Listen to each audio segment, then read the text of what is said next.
Let's see. Pilot the fully customizable mechs known as armored cores in this military action title. Oh. Okay. That's great. Do I have him on Skype?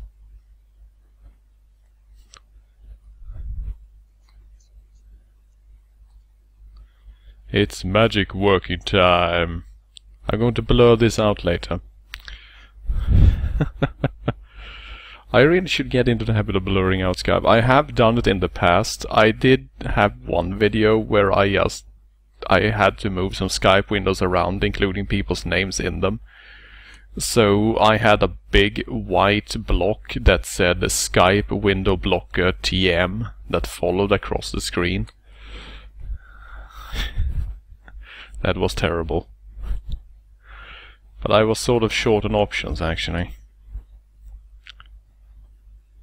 Right, let's see. Thompson SA. I believe that I do not have you anywhere on my Skype list. I mean, I have so many people on my Skype list now. Holy shit. I even have freaking pizza time on my Skype list, seriously.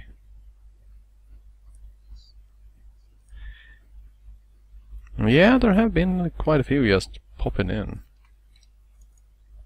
But that's always nice, because I like more guests, more Skype people. Always. Always. I agree. There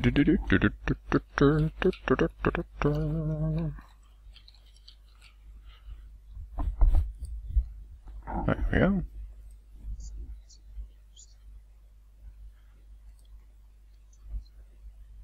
Dota is always here.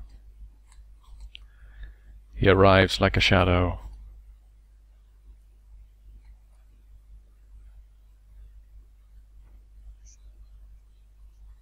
Yes, they are actually. I mean, turn on the light and they're always there. Have you ever seen a shadow be late for its job? I don't think so. And there you go.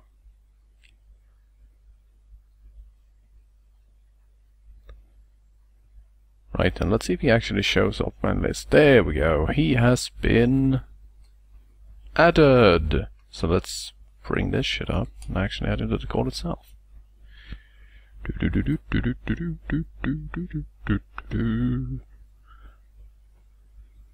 Where are you? There you are.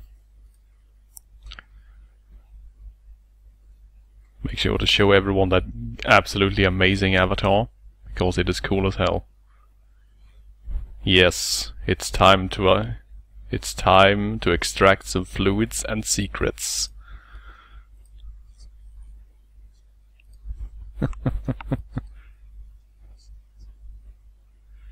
That is one of the most memorable avatars on the forum, actually. Yes, to me it is, at least. I mean, yeah, I mean, it's someone with a red face and a cowboy hat, grinning like a madman. Yeah.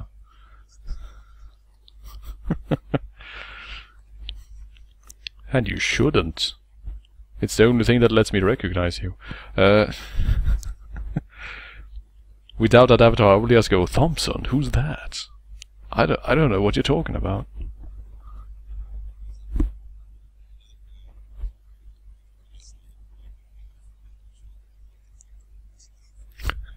You can only hear me. Well then we shall definitely have to do something about that. That is a very good way to start. How about this? Now's the perfect time not to be quiet, guys, actually. Hey. Help me test this. Yo, yo, yo. This is Big T on the radio. Yeah. Well, one person just said okay, so I think that means they hear us now. Oh, I was about to read aloud from Reader's Digest condensed books. Ken Follett, A Dangerous Fortune. Ooh.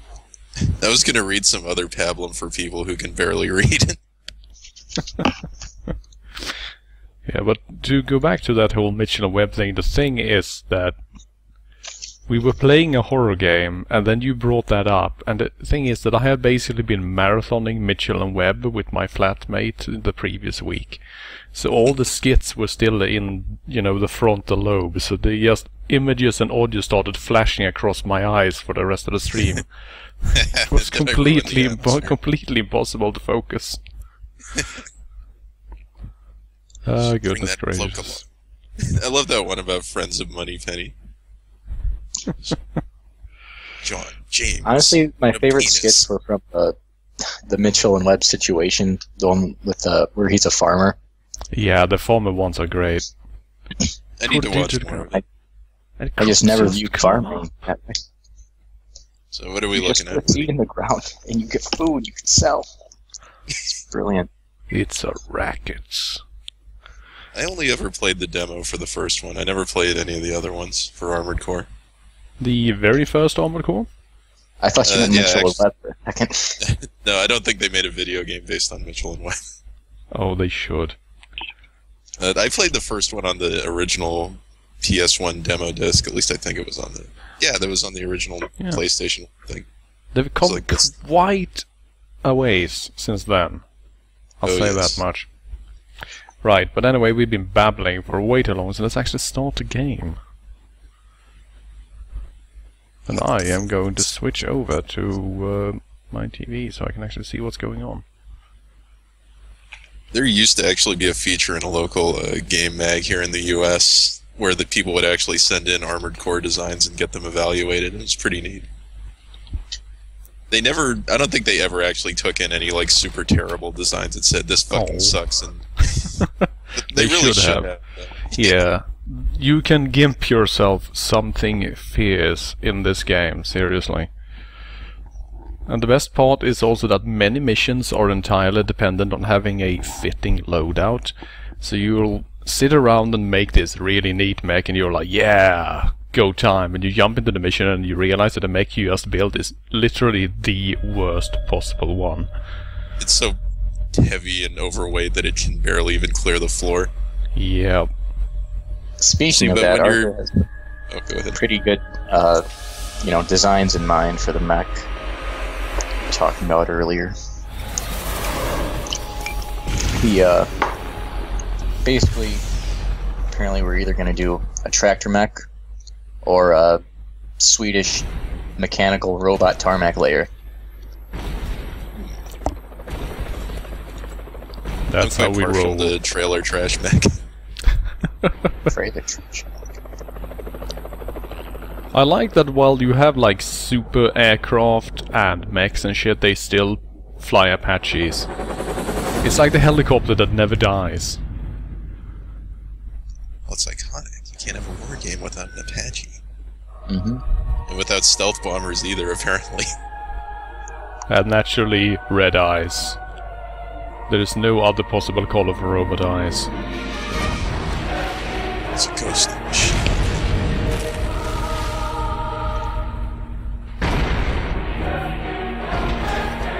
Explosions. Yeah, there are a lot of explosions in this game, do not worry. When was this released anyway?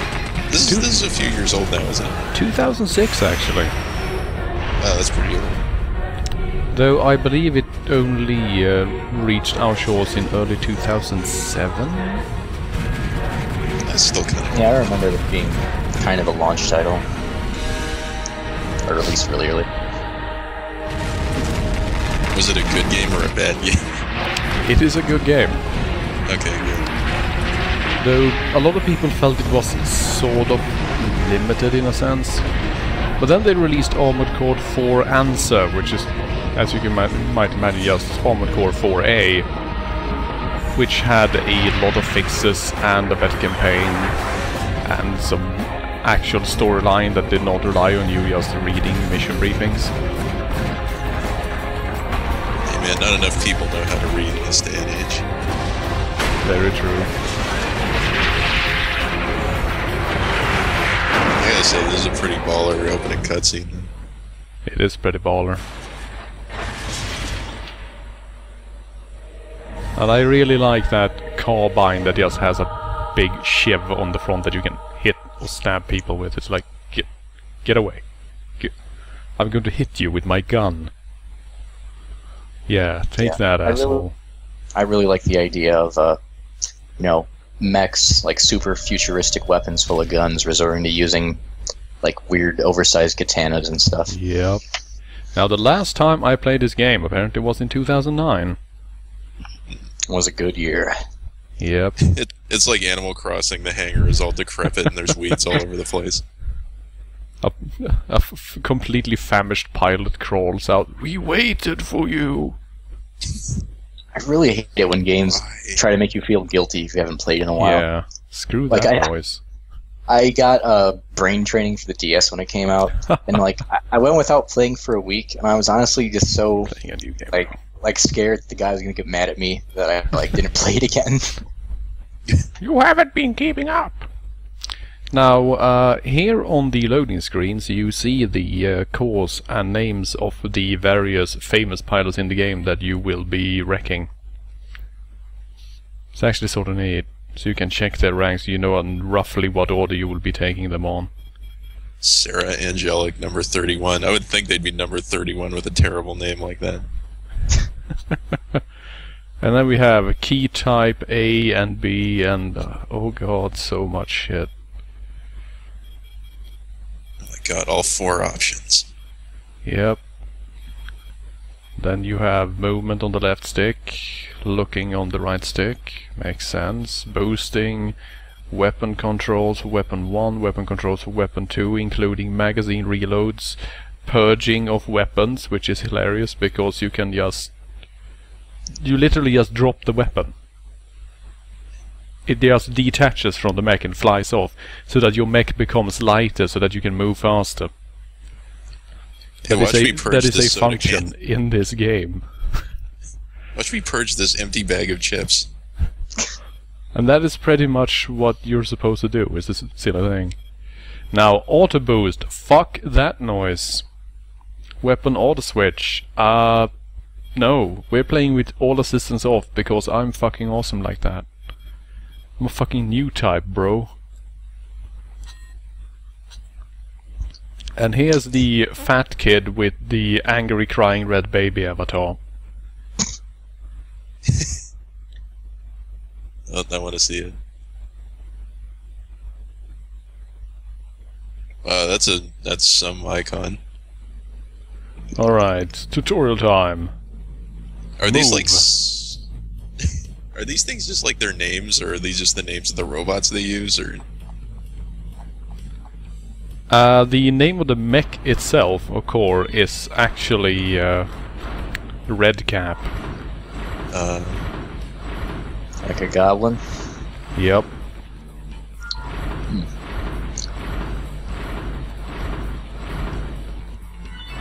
Adjust your view. Have you tried looking around?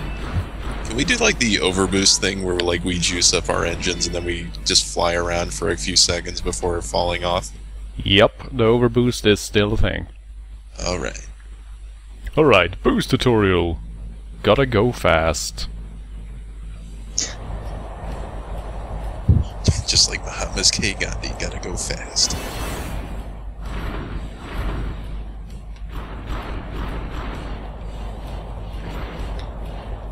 You successfully boosted in a straight line. You have no idea. Congratulations, you moved in a linear direction. You're pretty rad. Achievement unlocked. And then we have the quick boost, and that's the thing. Apparently our robot is not waterproof. No, it is not actually. You will sink, and then you die. Well, you think they would have fixed that in the year 2300 or whenever this takes place? Then we have the overboost. I can't really think of how they would avoid having huge robots made of metal, you know, sink in water, other than like making them out of pumice or something. Well, you just get them big inner tubes. Put arm floaties on them. Yeah, little life vests filled with core. Overboost basically makes you go fast, but you can also use the ordinary boost while you're overboosting, which is sort of silly. Yeah, you get double overboost. Uber boost.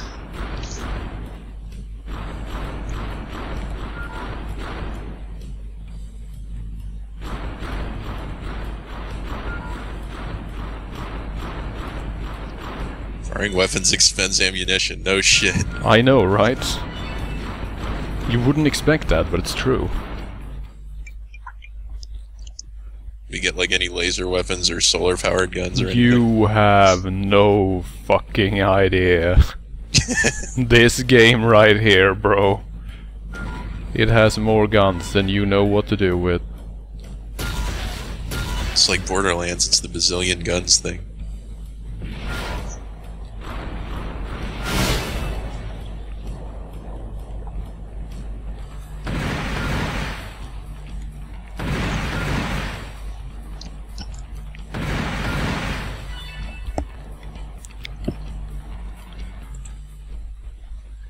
So yeah, laser cannons and all kinds of shit, but the best weapon, the one that I always bring around because it's hilarious, is the revolver. Oh, you get like a literal revolver? Yeah, it's a literal revolver that you have in a holster on your hip. Are we gonna make a cowboy mech? Yeah, so you just quick draw that fucker and you just put 6 shots right in the face of the enemy mech. It's like the dude in Magnificent 7, you just holster your gun first, then you draw it as you walk in. And you also have shoulder weapons, of course. Because why not? I mean, you need at least like 5 buttons just to shoot things with.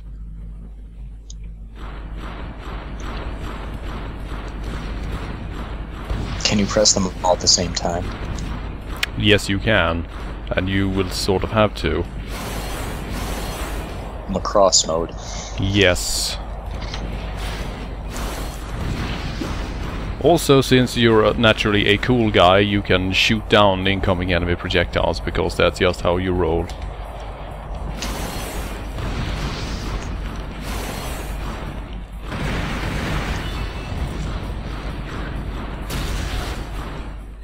Alright, time to name our pilot. Name him Portmanteau.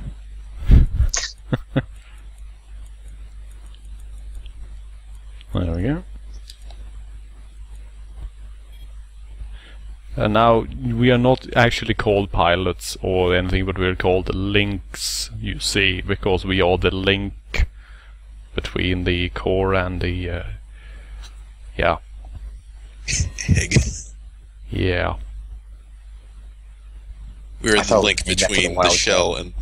We're the link between the shell and the yolk, if you will. Yeah.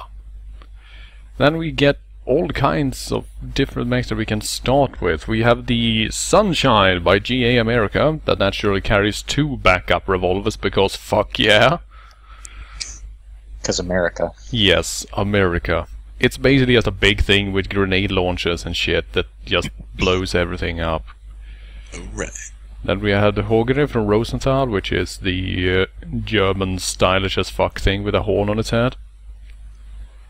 And it's basically the average mech that you can pick from. Then you have the Alia, which was the mech that you saw in the intro. Oh, we have the Dead Singer model. And this guy, like right here, is the one that I originally started with. And it's sort of neat. It's sort of a quick movement melee type, and of course means that like mission 1 you are already completely outgunned and getting wrecked, because you need to actually get close to the opponents that are just mashing anti-tank shells at you. And then we have the An, which is made by your best friend forever. Yeah, literally, the company is called BFF. Can we trade out our Eliavat for the Whitney Houston model? I don't think so, sadly. Serious answer, just go for whatever the best model is. Here's the thing, there is no best model. How am I going to decide? Because they actually are all different and they're all viable as well. And then there's the Tellus, which is... it's a Gundam, basically. Like, no, seriously. They have Gundam standard colors when you buy the parts, and you can make it look pretty much exactly like the original Gundam, except just a tiny bit more bulbous rather than boxy. Well, we shouldn't sully this game's good name by doing anything related to Gundam, so... And then we have the Salaf. This, though, is pretty much the only one that is actually worse, because it's basically a Middle Eastern grasshopper. It's fast, but it has no firepower, no defense, no special abilities, no good systems or anything. It's just fast. It just goes fast, and that's why it's red, you see. Oh, I see. The Middle Eastern one is the bad one. Yeah. Yeah. I do like how the mechs seem to, reflect the national character of whichever company makes them. Yeah, that's yeah, pretty kind of like much the thing. kind of like the gun manufacturers in Borderlands too. Yep, same idea. But I mean, just to make a point here, I mean, this is supposed to be the super fast, heightened agility, lightweight core, and it has mobility 66, while the super heavyweight bastard has mobility 60. I mean, we can just look at these stat points here, and we can see that the Salaf has 58, 66, 42, 49, while the Sunshine has 62, 60, 54, 61. It is completely superior in every regard, except that it moves slightly slower. Mm. Well, on that note, the chat seems to be voting for Salaf. Why am I not surprised? Yeah, they want either America-Bot or Salaf. USA or Iraq, it's your choice. One person's saying no, though. No, he wants the Alia. Okay, we need 3 people to vote for the other 3 mechs so that we can have a 6-way tie. Okay, I'm just going to grab something completely different. Okay, 2 for Alia. Or you know what, if I could just exercise some executive decision here and just pick something. Yeah, pretty much. So, shit, you know what, let's just go with the, let's go with the Hogere, because why the fuck not? You can also tell by its stats that it's actually completely superior to everything else, more or less.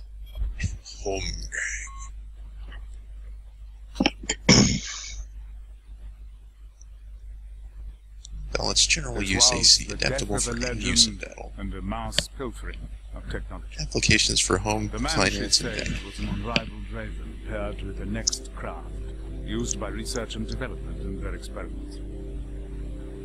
The colony Anatolia fell into a sharp financial crisis after losing its sole specialization in technology.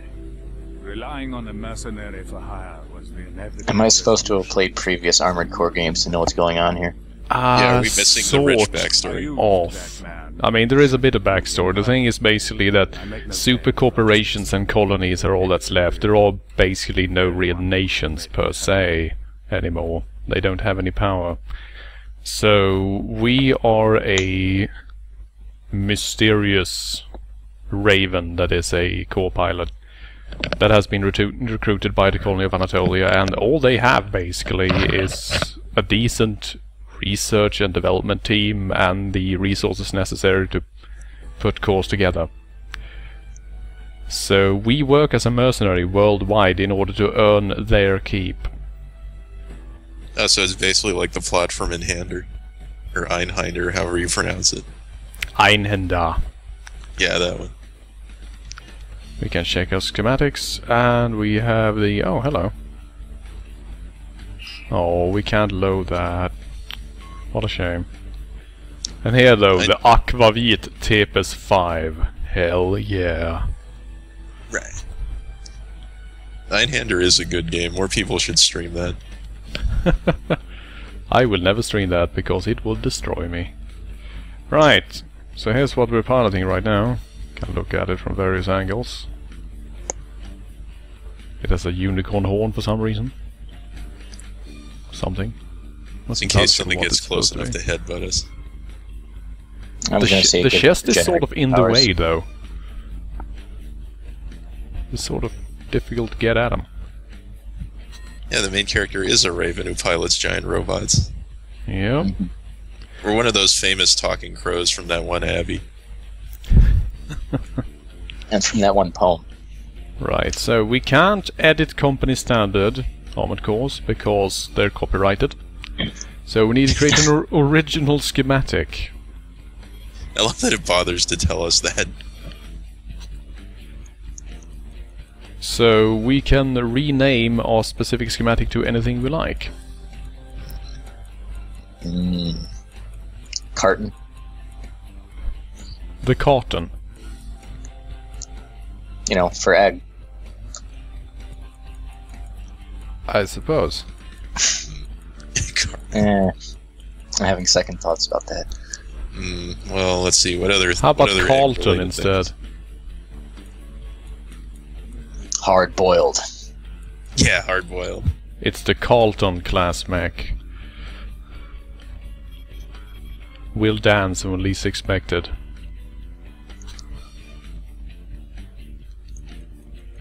But yeah, we can basically name it whatever, because we are going to be working our way through quite a few models whilst we play this game.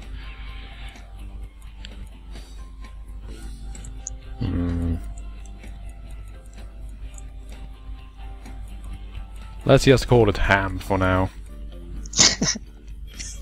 I'll take it. Devil days. Right. So, now we have shitloads of stats to take care of and look at. Mainly total weight and total energy are the ones that are most important, of course. Because you can't be too heavy. And if you're in the sweet spot, you are basically way down to the point where you can't really move at all anyway. So you need to basically just keep track of your weapons and what you're using and how heavy you are. And then you realize that this is what the stats actually look like. I remember just being 9 years old and not giving a shit about any of these stats. Yep. You have to get the bigger numbers. That's all that matters. Actually, some numbers are meant to be lower.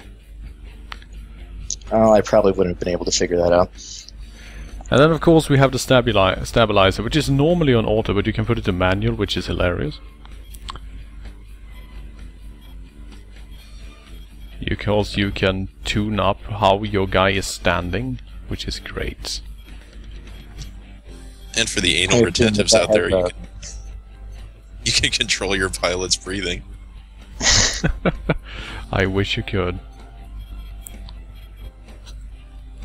And you also have a computer system where you can specifically tune individual stats and build that shit up.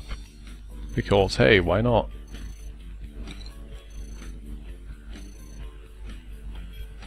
Basically, we are going to have a lot of fun with this.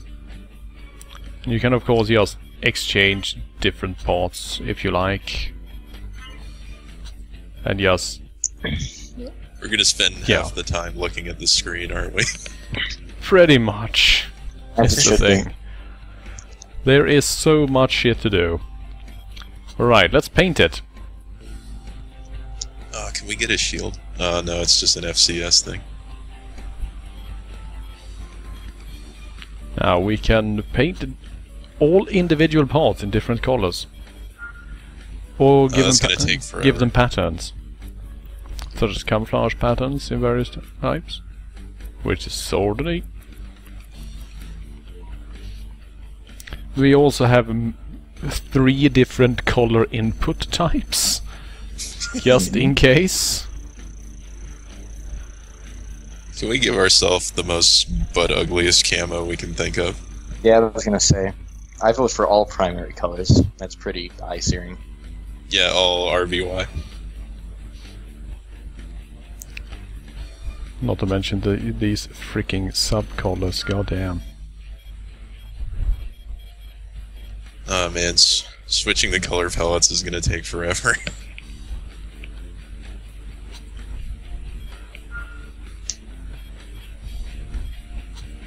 And worst of all, there are also individual color sets.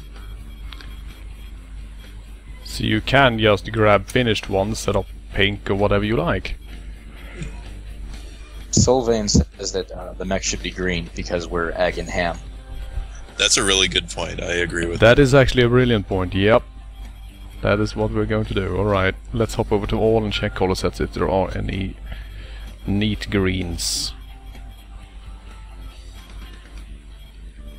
It needs to be like kind of like a sort of brighter avocado green. The worst green. I still think baby feces green is the worst color of green.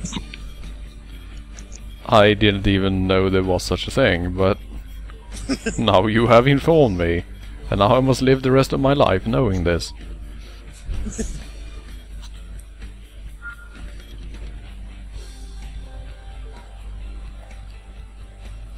Right, there we go. And we have devices that we can give various colors to. So that just random shit sticks out in a different color. It can be...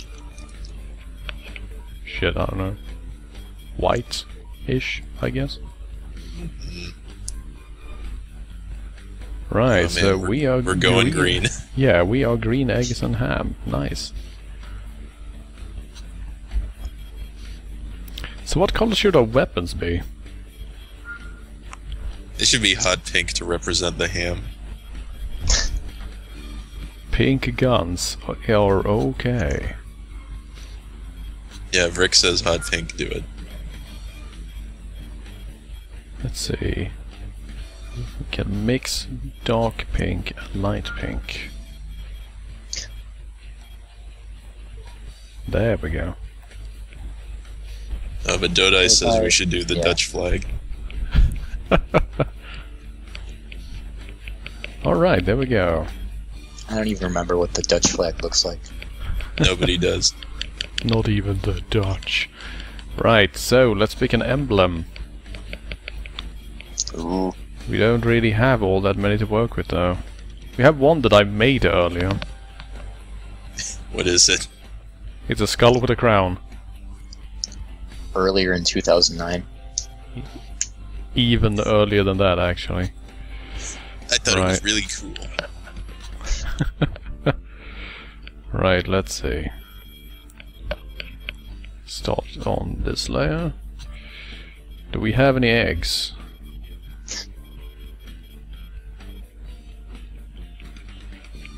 We have creatures, I suppose, but that doesn't seem right.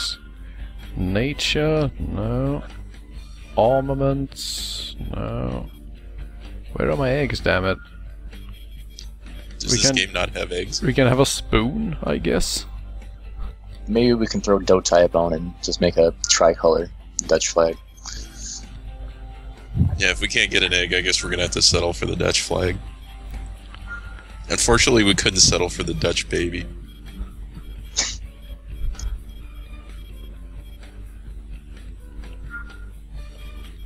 We can just have a penguin. Or hey, a baby penguin. Yes. Yes. Yes, go for it. Yes! Or the Umbrella Corporation symbol, apparently. Oh, even they exist in this dystopian future. So we can have a orange, or yellow, or green penguin. We're not the Duke of Orange. We can't have orange. Okay. Just a penguin then. But I think that the penguin should have something. Well, like it should be carrying like a spoon in one hand or something. Or an egg. Penguins don't carry eggs, they sit on eggs. He has a katana because As he is a pictured here. samurai. You can see a penguin sitting on an egg, right? Yes, Hanzo Penguin. And then of course we need to put a belt on there as well. He can actually hold his sword up. Wait, hold on. Creatures too. Oh, hello!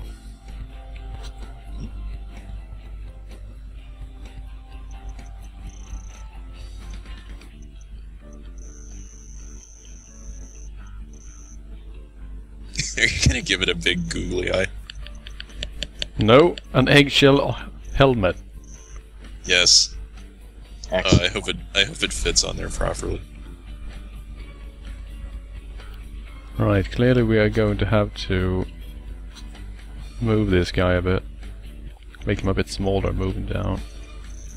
So we can fit the hat.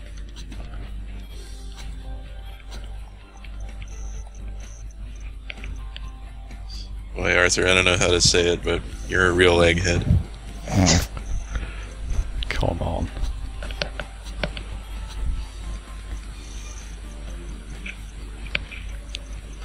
And there we go. Yes, apply these changes. Apply the hell out of them. And Perfection. apply the shit out of this emblem right here. There we go.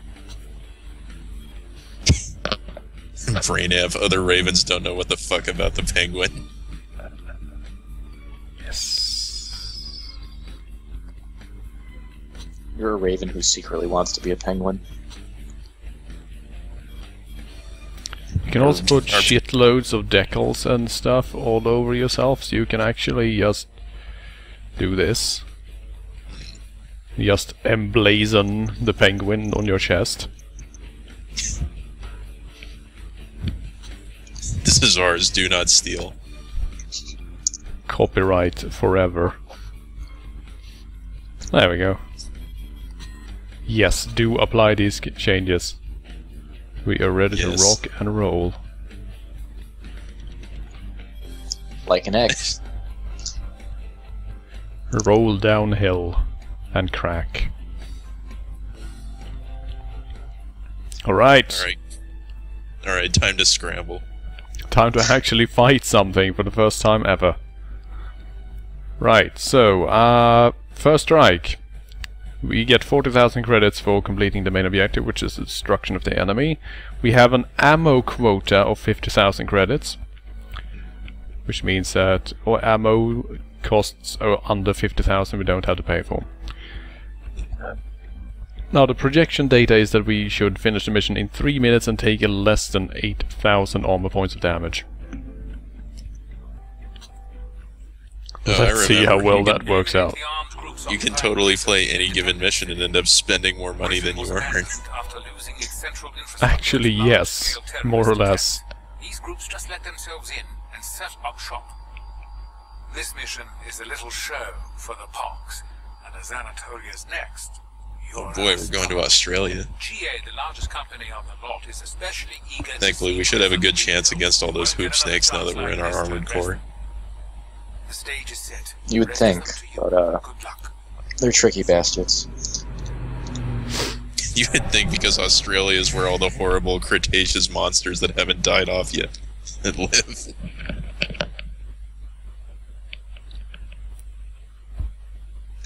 Completely necessary Japanese schoolgirl pilots. With cherry blossoms and all that shit. Now commencing mission. And off we go. Normals are the enemy's primary force. Eliminate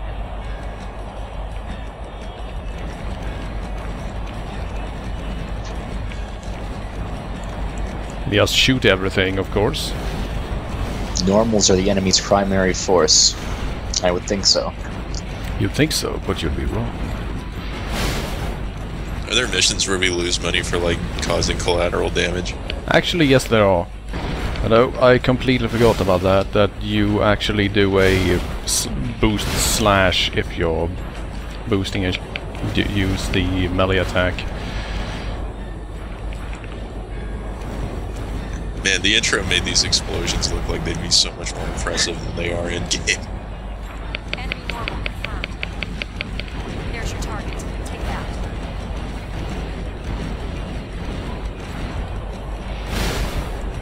Oh, he's shooting me.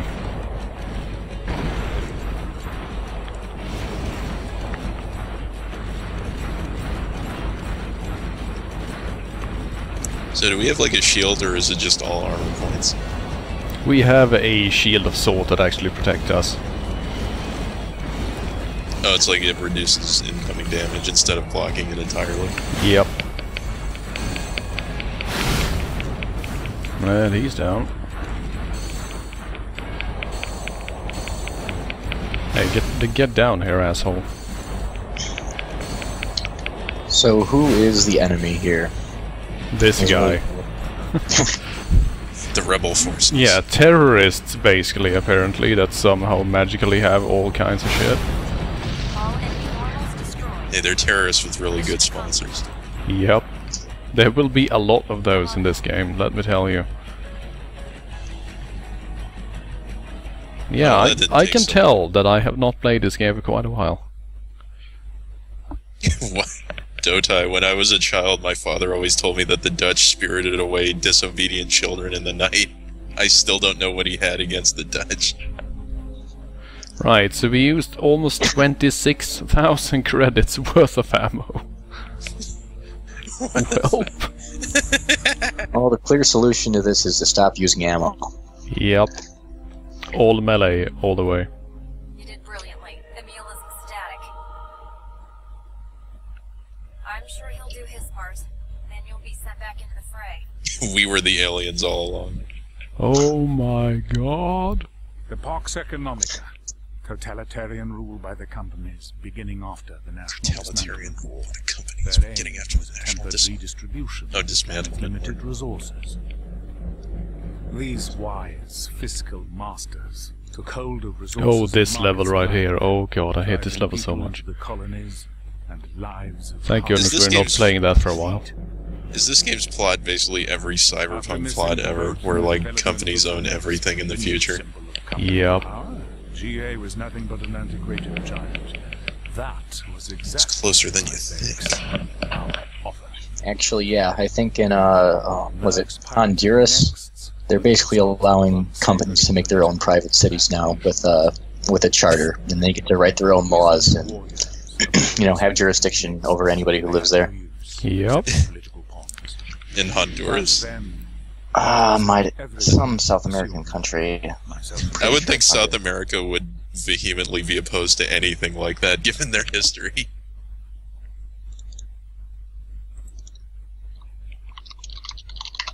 To have your first name be Shiv must be sort of interesting.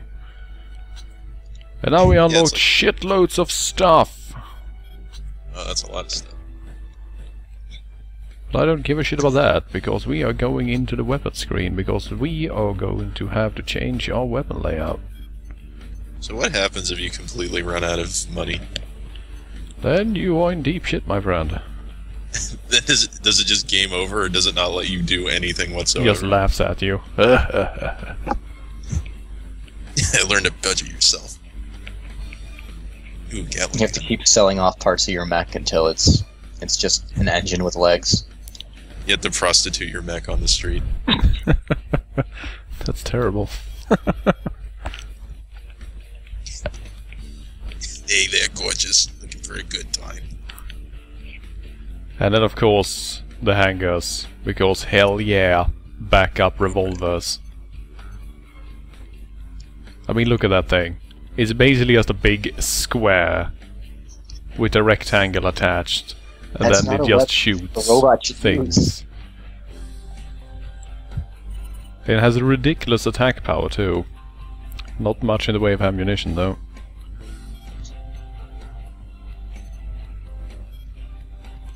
We are naturally going to bring two, because fuck yeah.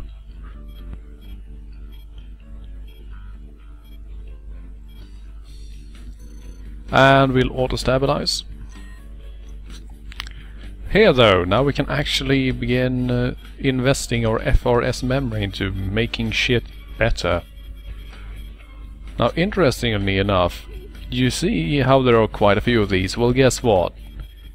Each one of them actually has more separate stats within. Oh, I love Because fuck parameters. you, not enough stats. We need more stats.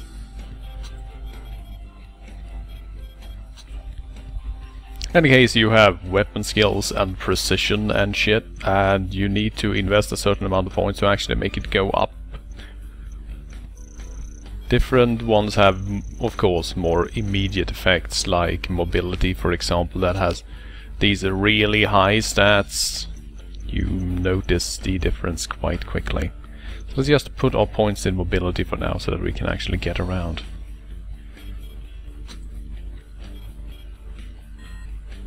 So, now we have two big old guns.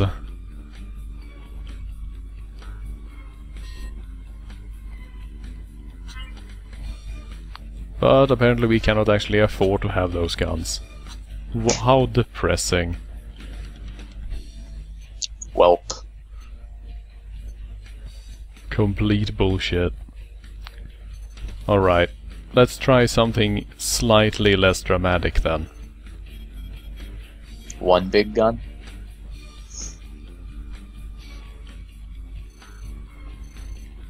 No, 2 machine guns.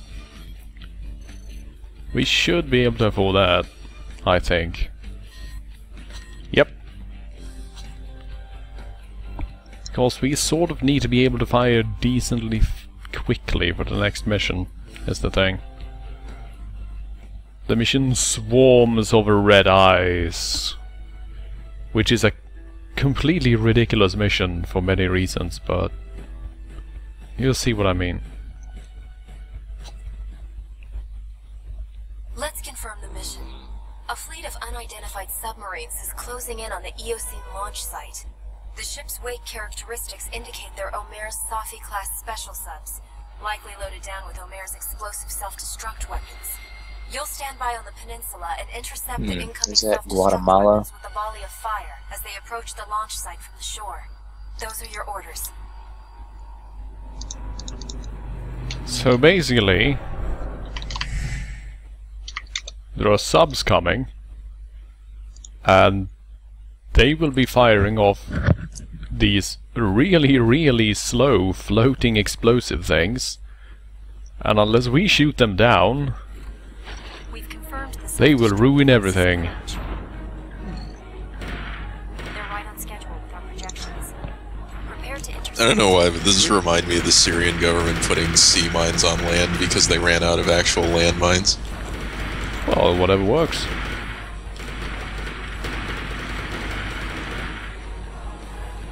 Wow, that's a lot of fucking missiles. Yes, they are.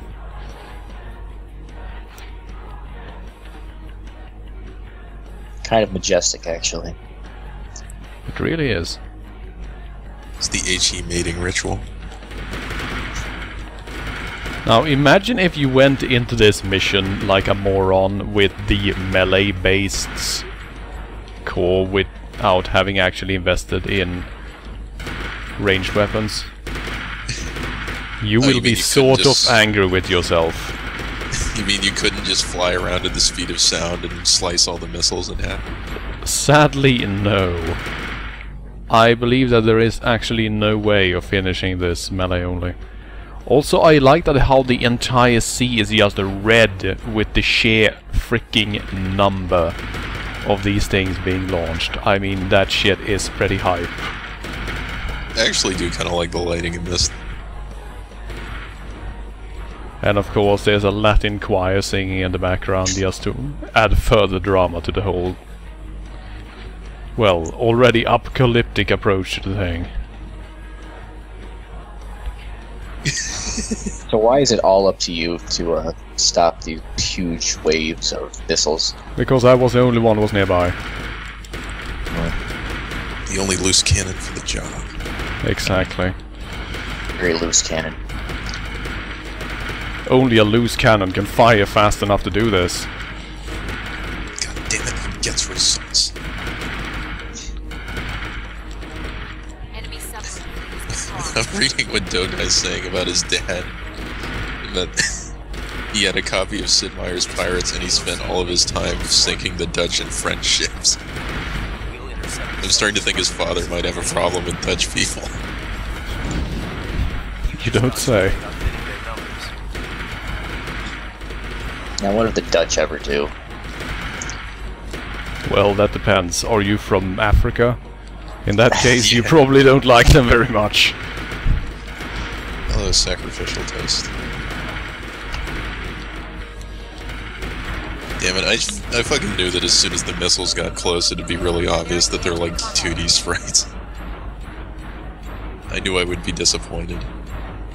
And also the interesting thing is that once the subs stop launching, you don't get the background lighting anymore. So then you just get a swarm of red horrific things approaching you from the darkness instead. That's kind of neat.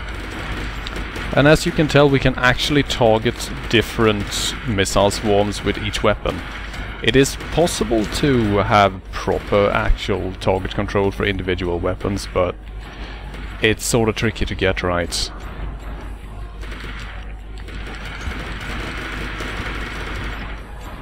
Yeah, I don't really see how that would work at all, actually. Basically, if you have two weapons of the same kind, you can see here that when I move to a target that is on the other side of my core, it will basically switch over one arm to allow me to make a quick fire with the other hand. No, it's like Advent Rising. Mission accomplished. A perfect result. Yep, that's the first game I thought of after my hours of playing Advent Rising.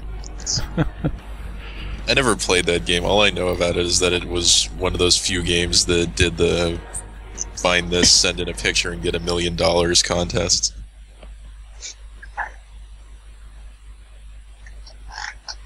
Wow, well then, I actually stuck under the quota. Nice.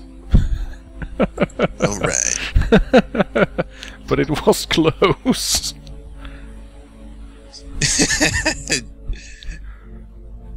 Wait, is Future Friend like a Dutch person?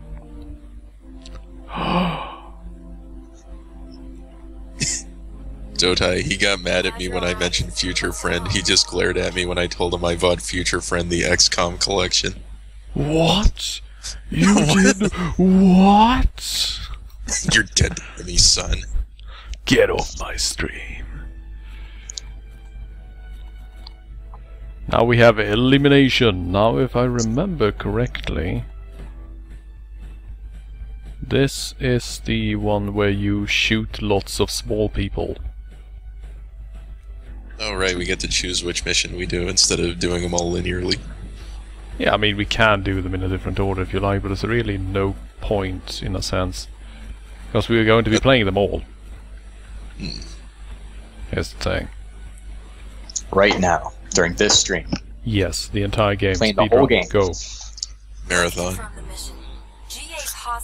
It's actually not a very long game, it's just that some of the missions are tricky as hell.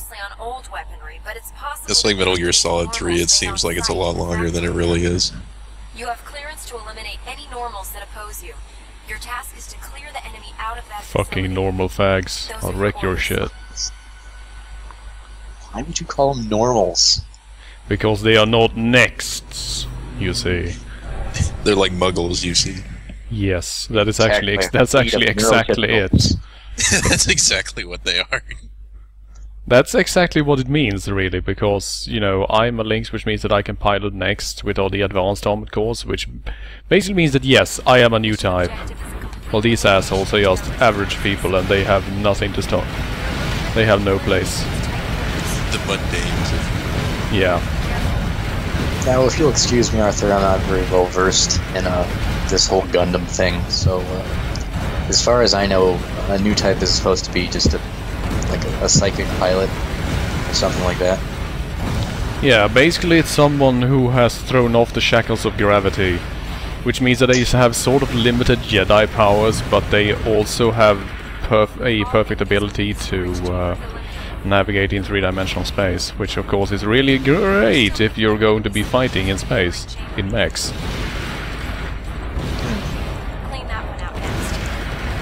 I noticed about Japanese mech games compared to American ones. American ones let you step on foot soldiers and there's a big bloody mess, but Japanese ones don't do that for some reason. That's because it's not allowed. It's kind of for the same reason you never see like the young protagonist in a Japanese game kill an old person, even if the old person's being an asshole to them. Good work. The mission was a success. You killed everyone. Nice work. It's kind of weird that Japanese games have tighter censorship, considering what a, you know, corporate-controlled libertarian wasteland it is.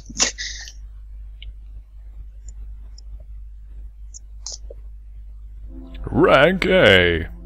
And oh hey, I actually got a bonus for not getting myself shot to shit. Woohoo! Right then, another A rank mission. I'm glad you're alright. Let's go home. Maybe I'm good at this game after all. Maybe. All signs point to no. Sorry about that. We are still basically just doing an extended series of tutorial missions, is the thing. Because we have not even gotten started yet. Also, I may occasionally cut out because AT&T is a fucking terrible service provider. I'm gonna call him up right now. Yeah, that's why I'm not hosting the call. Let's confirm the mission. Let's call him on Skype and make a complaint. That has invaded the Razgul colony's subterranean facility. Rate my congressman so hard. Few in number, but we don't have any specifics. Your congressman, the man in control of AT&T. Hey man, you'd be surprised what California congressmen can do. You'd also be surprised at how little they can do. I was about to say, that's probably closer to the truth, isn't it? And here's the #1 badass, Berlioz. But he's not actually the #1 badass, though. I really wish the #1 character just had like a really stupid name or something, just to reflect real life. Jimmy Fidget. Just has a stupid nickname like Fluffy Bunny or something. Peter. The Hidden Peter. So if you stayed underwater too long, does you start taking damage or something? Yeah, I take damage the moment I go underwater, actually.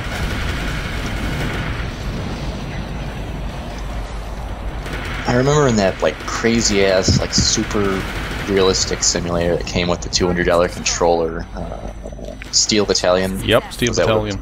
Yep. Stop shooting You me, you assholes. So you could keep your temperature, you know, low enough so you wouldn't overheat. Yeah, Steel Battalion, the franchise that is never coming back after the last one they made. Oh, come on. Steel Battalion Connect was great because you could freak out your crew by opening the self-destruct switch and hovering your hand over it. I'm glad you're alright. Let's go home. That is sadly also pretty much the only good part about that game, actually. Are you so you're saying ham isn't waterproof?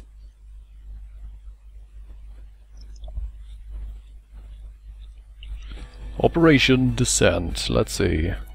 Oh great, it's that mission.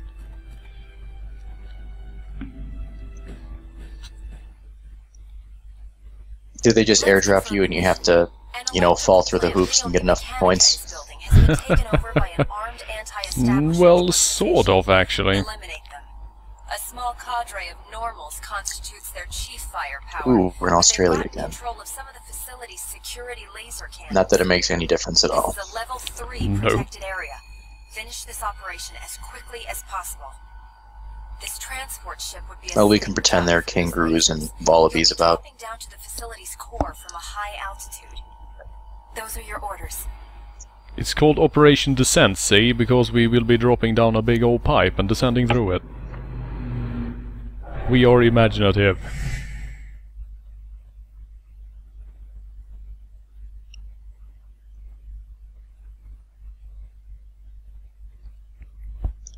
So yeah, it's time to drop. Now, while you're in the air, those assholes will be shooting at you. So your job for most of the way here is to make sure that you don't get shot to shit. And I assume we're fighting normals again? Yep. It will be a while. Otherwise known as neurotypicals? Yes, exactly. Sex havers. People that actually get naked. And you can see there that the laser cannons totally shot through the level architecture to actually get at us, because, you know, video games. Sup, assholes? Sylvain says it's time for the egg drop. Yep. Bravo to you, Solvang.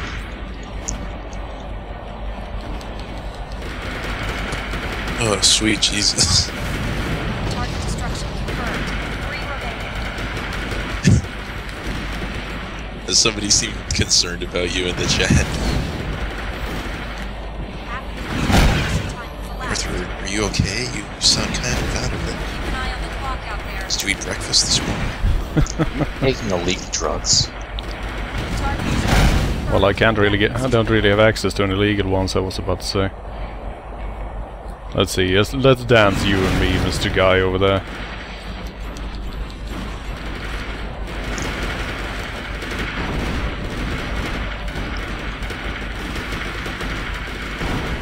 Freaking...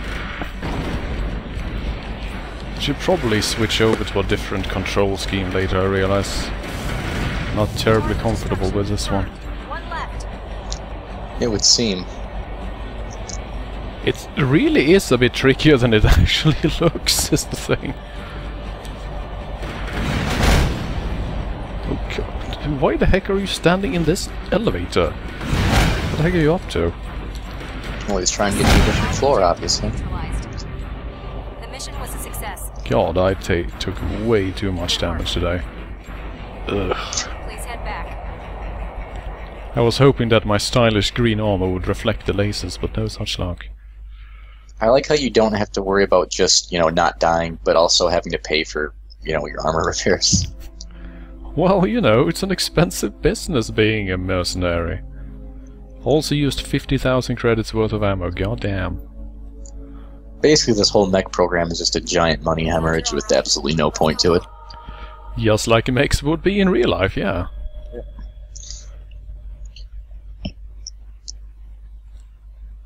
Super complex and very, very, very, very easy to destroy machines. With highly advanced equipment and electronics.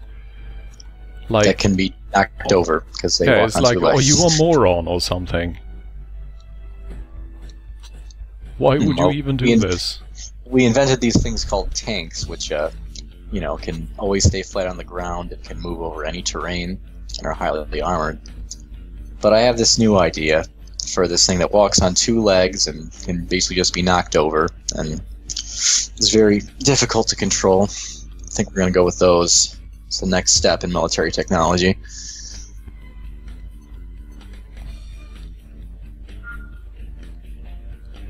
Let's see. It's time to invest in a slightly different loadout, I think. Because next up we're going to do some sharpshooting, as they call it. Which basically means shooting at things from far away.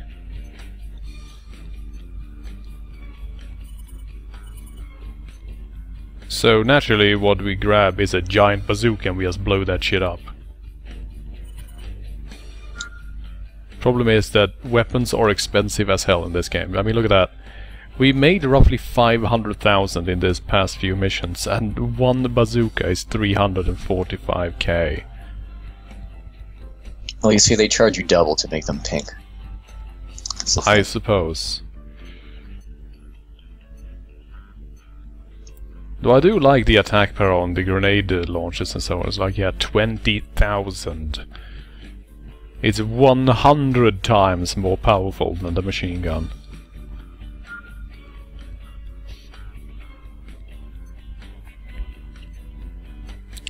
Maybe we should just go with a laser rifle or something. Laser rifles are fun, if nothing else. And I think it's about time we showed one off.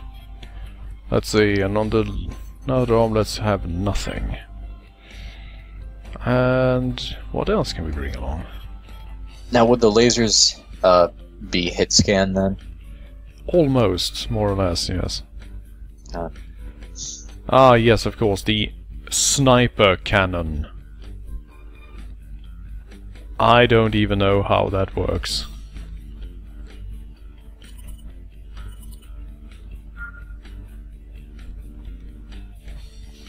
Let's go with that. Well, I suppose cannon could refer to any ballistic weapon, so... See, we should be able to afford this, hopefully. Yep. All of our money, TM.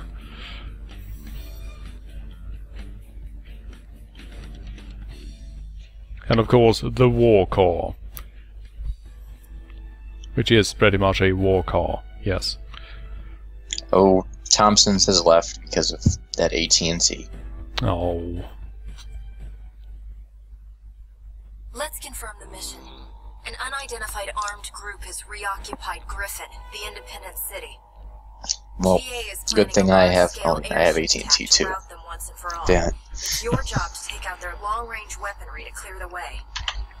Griffin is swarming with enemy forces. You can ignore them all. Just get to those long-range cannons. We're looking for efficiency here. Those are your orders. Now, as they make mention here that yes, you can literally ignore all the enemies in this mission and just go for the objectives, because the mission will automatically end when the third one is destroyed, and then you just don't take any damage. You can just stand there and get shot to shit by all the enemies. It won't actually matter. So if you're using the melee, or what you will do here is just basically boost all the way. And hope that you don't get shot too much. Is that what we'll be doing? No, we will be doing it slightly differently.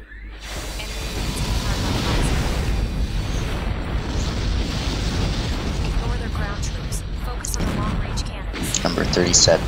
Hey, pool.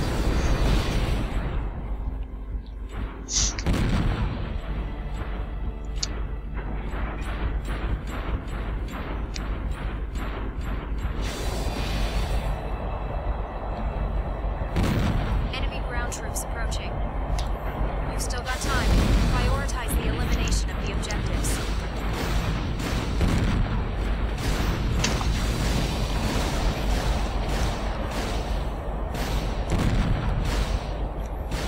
This city seems kind of familiar. Yep, we're back in Griffin. Closing distance on the enemy's Independent city of Griffin. That's the one.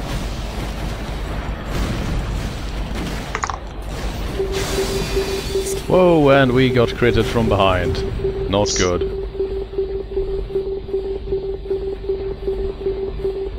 Right, so that's what you're not supposed to do.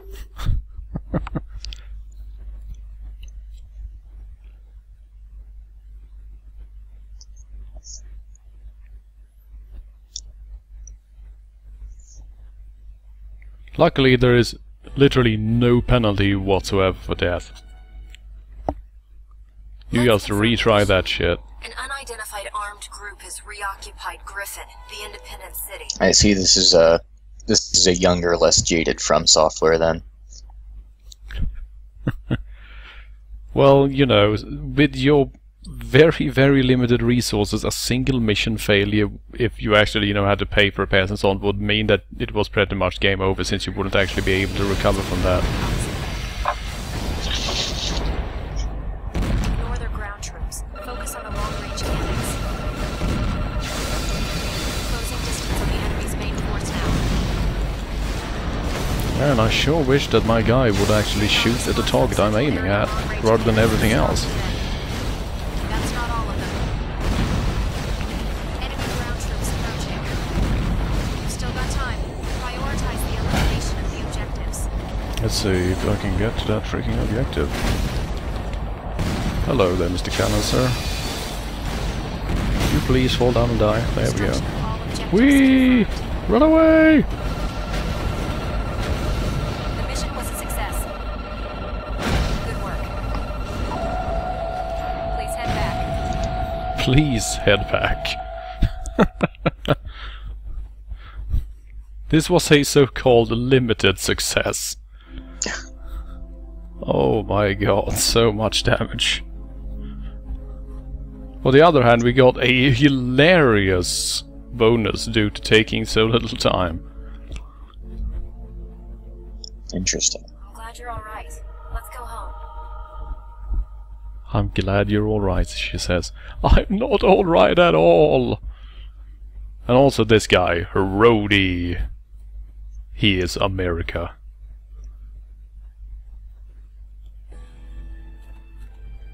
I mean, jeez. It sure is. Right, and we have Baldora. This is a shitty mission that I do not like very much. So let's look over our weapons again.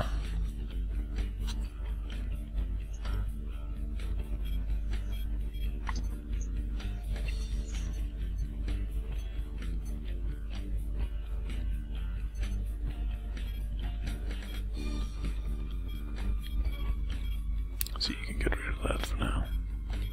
Get rid of that highly inaccurate laser. There we go. I mean, it only travels at the speed of light.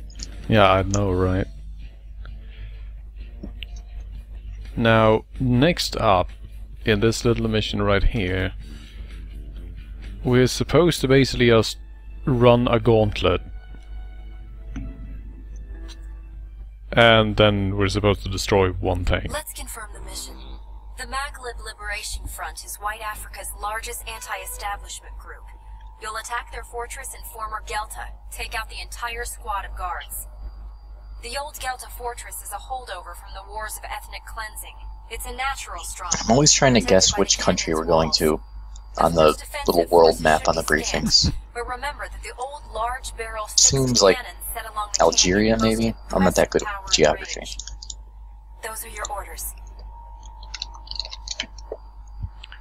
Yep, so basically we have to get through this canyon without getting shot to shit by the cannon. Also here, Mary Shelley piloting the Prometheus. Heh. You don't get more badass than that.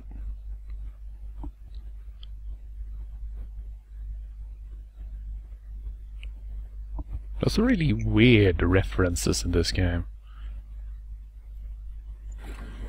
You'll be entering the fortress. Yeah, I like a good literary reference. Keep an eye out for cannon fire.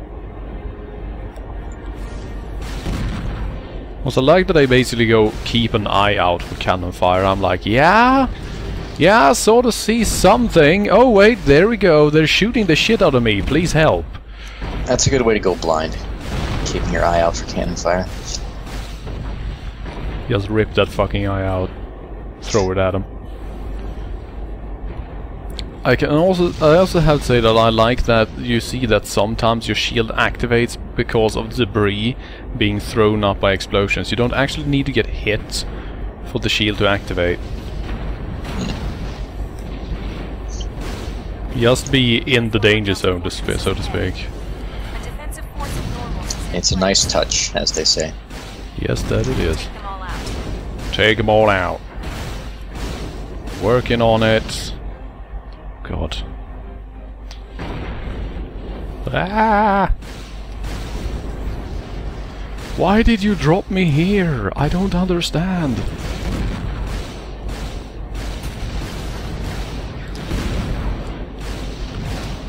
Well, because if they dropped you at the objective, it would be too easy. I suppose. And stop trying to lock on missiles rather than enemies. It makes it difficult for me.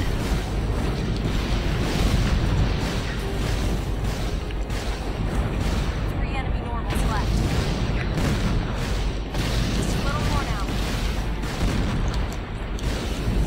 One remaining normal. Destruction of all defensive force units confirmed. The mission was I have to say, I've never heard quite good work. as extreme of button mashing from you Please head back. at this game. Pew pew pew pew. It requires a lot of button inputs though, is the thing, because you need to keep juking left and right constantly to avoid getting shot. But oh hey, I S-ranked that mission. Hooray! I am good at video games. I'm glad Is you're that the best rank, or is it one of those bullshit SSS, SSS, No, you can only S from what I am aware. as it should be? Yeah. Actually, the best rank being A is as it should be, but I'll cut them a little slack. Oh, you silly Americans. Don't you know that the alphabet goes C, D, B, A, S, K, Right, let's see. Can probably get rid of this sniper cannon now, because we are going to be in a place where there's really no point. Poplar high acting mission! Hooray! Zoshai wants to know if you're still going to be playing when he gets up tomorrow. I sincerely doubt that.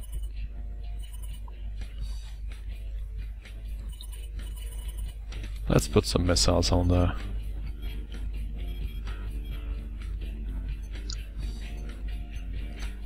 Missiles, otherwise known as unmanned suicide drones. In this case, yes, more or less.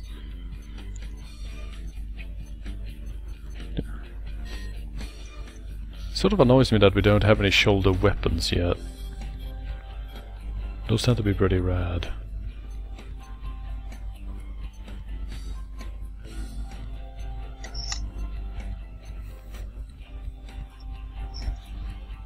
Double laser rifles. Pew pew to the max.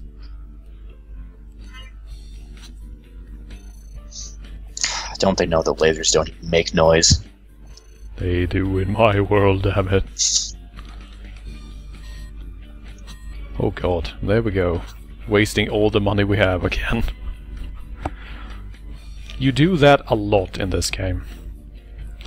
Then again, you can also sell weapons you bought back at cost, so it's not that you're actually losing money per se.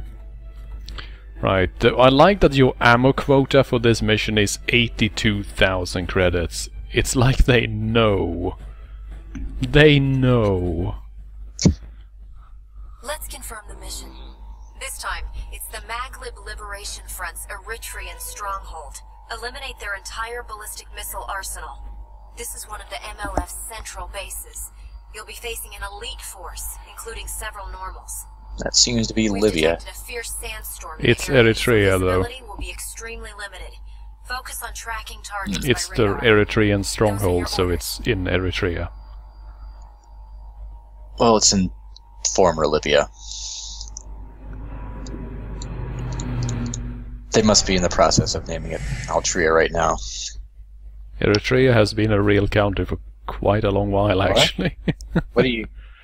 Oh. Well, I look like a fool. How do you spell that? I need to look up this strange new country. Eritrea.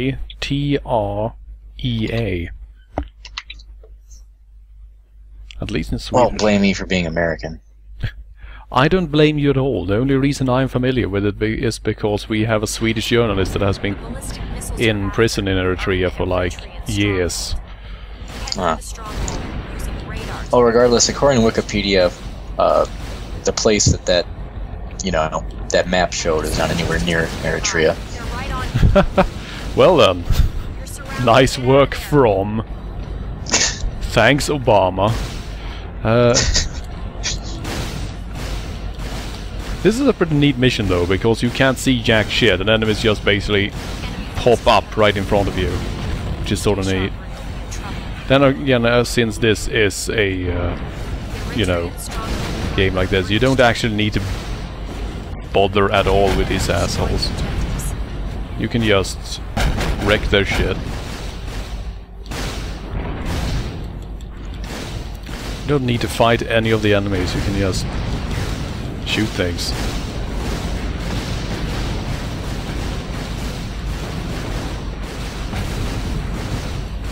There you go. The mission was a success. You shot the things. Good work. Yep. And I shot a lot of things along the way too, just for Please fun. head back. That went pretty well. Nice drifting.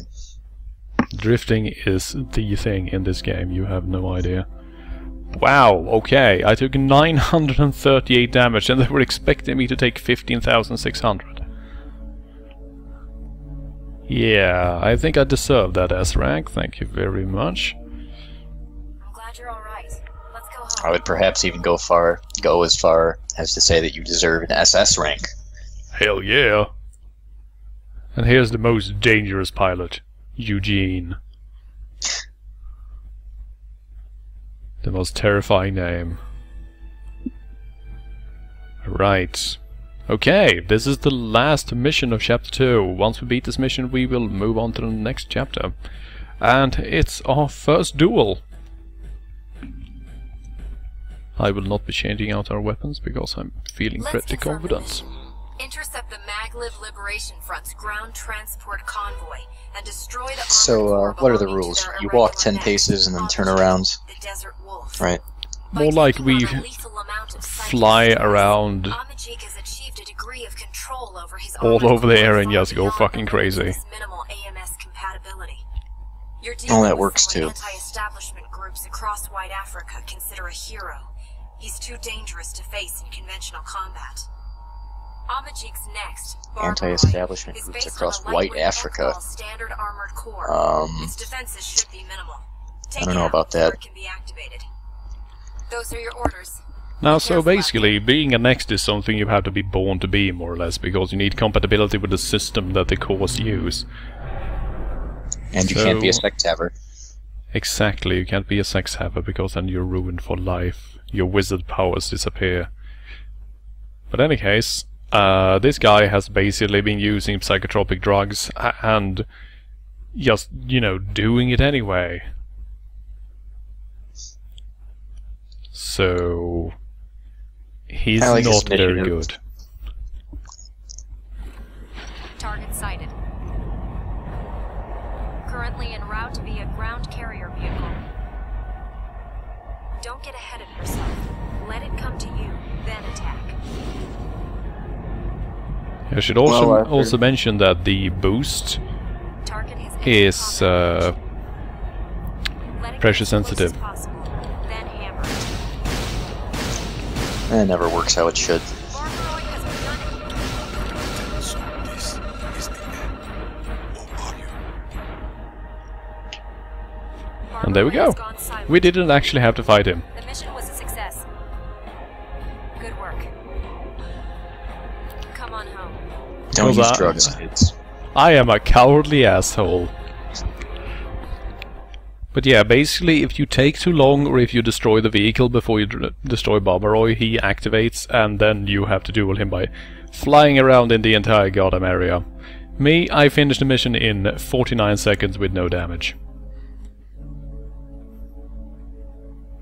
Amajik had been working alone for some time. You were rolling in it. Contaminate his Maglev comrades. A hero. Maybe so. He may have taken it all upon himself from the very start. Hero. More like moron. The battle in White Africa, especially the defeat of the anti-establishment hero Barbaroi, caused the value of Anatolia's mercenary to soar. But while we were naively enjoying our successes, seeds of conflict threatened the Pax Economica. The battle for supremacy and the development of Kojima technology. The race between the newly risen Ray Leonard group's Aquavit and the Kojima technology. Yep. spread to the other companies. Oh, let me think of some jokes for that. I'll get back to you.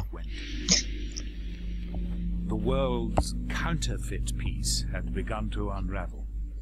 I saw that as Anatolia's golden opportunity.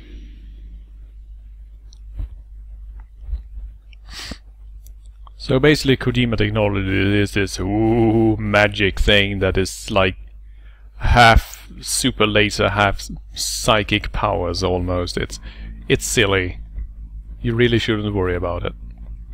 It wouldn't happen to involve nanomachines. Nanomachines. It might actually. It might. Actually, yeah, what you described sounds almost like midichlorians or whatever. Right, now we have access to new guns. Including a big laser rifle.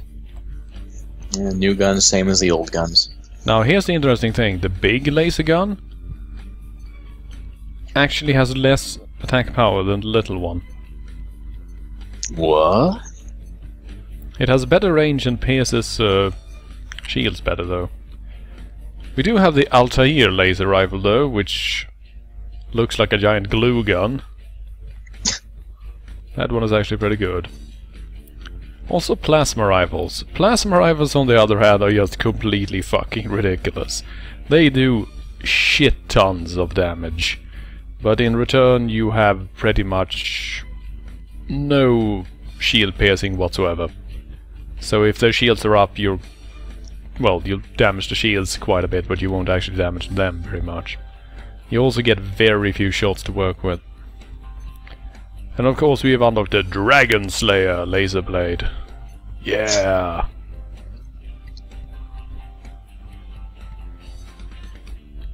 Creative. Quiet you. We also have regular rifles, and we finally unlocked a usable sniper rifle. Which looks really Regular, silly. right? As in just, you know, a gun that shoots bullets. Yup. That's not impressing me. And the Zakat, which is a reference to the Front Mission games. And yes, that's right, since we've defeated Barbaroi, we now have access to our first shotgun. Now, shotguns are... well, they're completely terrible, actually. If you're at anything other than point-blank range. And, well, I mean, sure, if you're a melee ranged fighter, I guess you can bring one, just to have a ranged weapon. But otherwise, there is really no point whatsoever. We've also gotten the upgraded revolver, which looks even sillier. Look at that thing.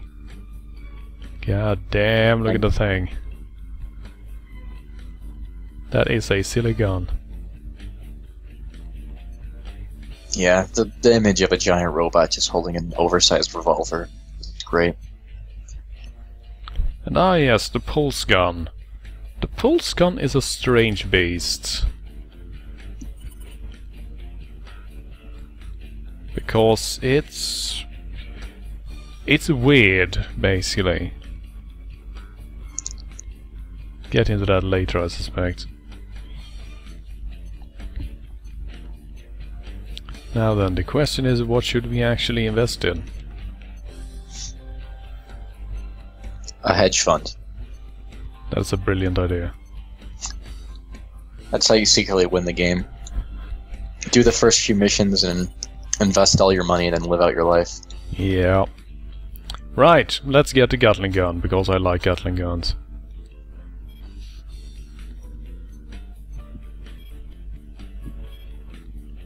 Who doesn't, really? They are pretty neat, aren't they? This would naturally not actually be a Gatling gun, but more of a rotary cannon, but you know. Let's not bother with that sort of stuff. Just don't dare call it a minigun. Because if you do... ooh. Also, I must say that I like that it does not just say, you know, overweight. It says, weight alert. Danger, Will Robinson, danger. See, now I'm going to switch the side of the radar, I was thinking. Let's see, where did it go?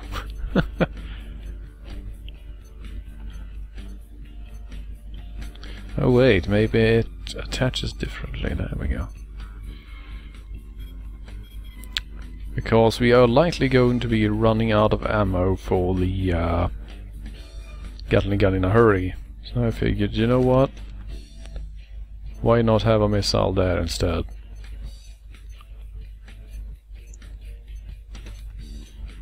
Because, you know, missiles, why not? Yeah. There are a lot of missiles in this game.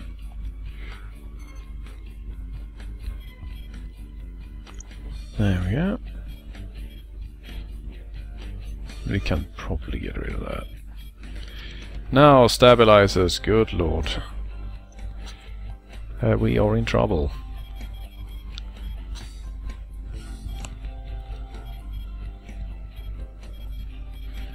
Right, acquisition.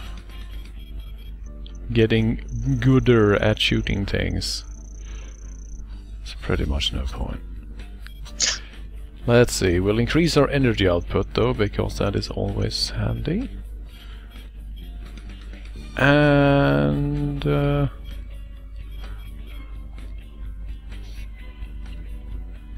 let's check our attacks as well. Do we actually have anything that can help us do the shit we want to do?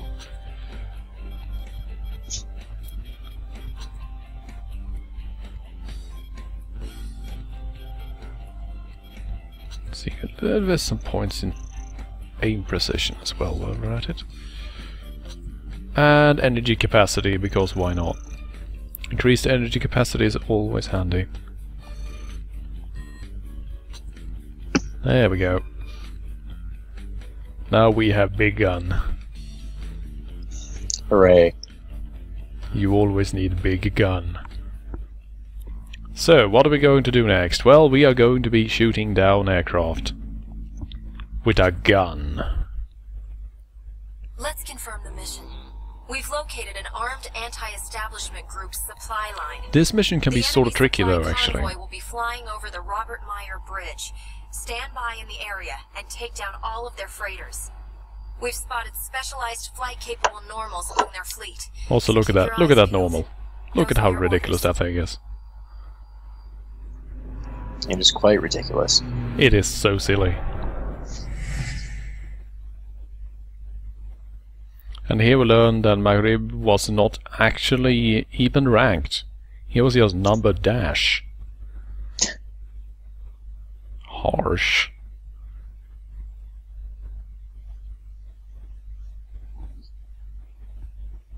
Okay, now here's the thing. Some of these fighters will basically hide. Some of them actually travel underneath the bridge. So if you sort of miss when they start approaching, you will screw up. Then everybody will die because of Whoop. you. I fell off. You're not supposed to do that. I know. That was really bad. God, where's the bridge? There's the bridge. Completely smashing this place. Whoa, whoa, whoa, whoa, let's see. Hey, is that a transport just getting away over there? Don't like the idea of that at all. Hey, you there, helicopter man. Ah! Don't push me down, you assholes! I mean, The target is approaching the edge of the combat area. Stop it before it can escape the area. That does not sound good, because that implies that one of them has actually managed to escape. Now, where are you, I wonder?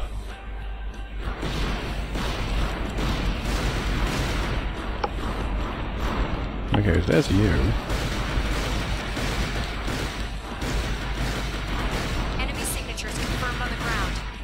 It's a large transport train headed down the line fast. Right, and there's you. Transport has left the combat area. Whoops. Mission failed. Yep, looks like one of them got past. Please head back. And there's the thing, you sort of, you know, lose track of them. Because the only way to identify your actual mission objectives are by using the radar, and your radar really isn't, you know, that expensive. Let's confirm the mission. So if they manage to get outside your immediate radar area, you literally can't keep track of where the objectives are. Yeah, I was gonna say, those kinds of missions are probably my least favorite in any game. Just trying to keep, you know, enemies from passing a certain point. I guess almost kind of like a tower defense sort of thing, but without towers. I would be fine with it if I could actually keep track of where the assholes are, but it's sort of tricky.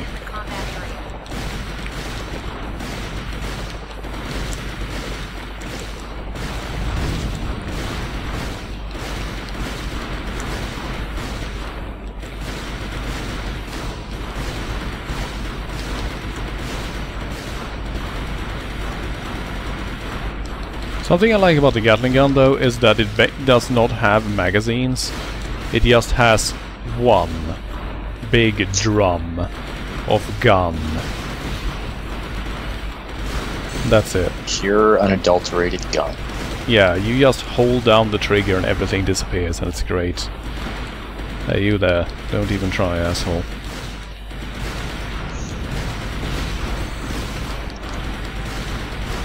This time I'll try not to fall off.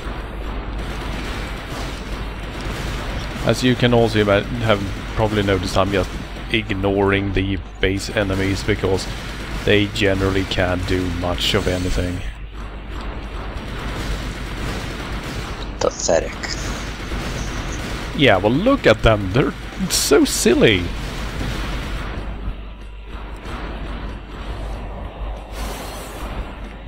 Let's see, I think that we've taken care of everything. Enemy signatures confirmed on the ground. And then you find out one went under the bridge. And it's all over. And here comes the train. Let's intercept that. And by intercept, I naturally mean just stand straight on the fucking rails and just go crazy on that bastard.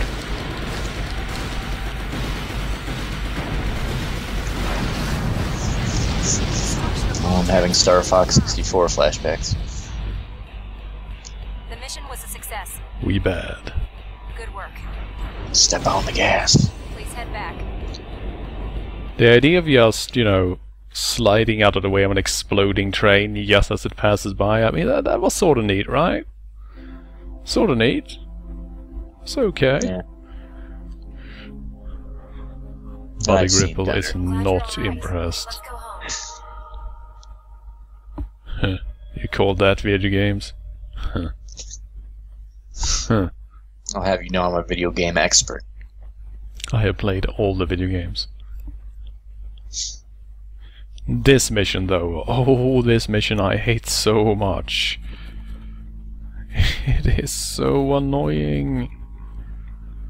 Well, let's try it.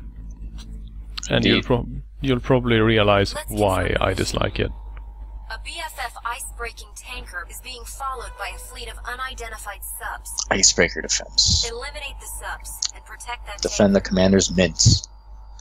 According to aerial surveillance, we're dealing with a comparatively large fleet of Omer's Agadir-class combat subs. Protecting that tanker is your first priority. Sink all of the subs while avoiding their arsenal of large vertical launch missiles. Those are your orders. So yeah, basically we will be standing on this thing. The titular icebreaker. Yep, and ice flows and stuff and jumping around, and then subs will just appear and try to shoot it to shit. And you have to run around like an idiot trying to figure out where they will be popping up. It's whack-a-mole with attack subs, basically.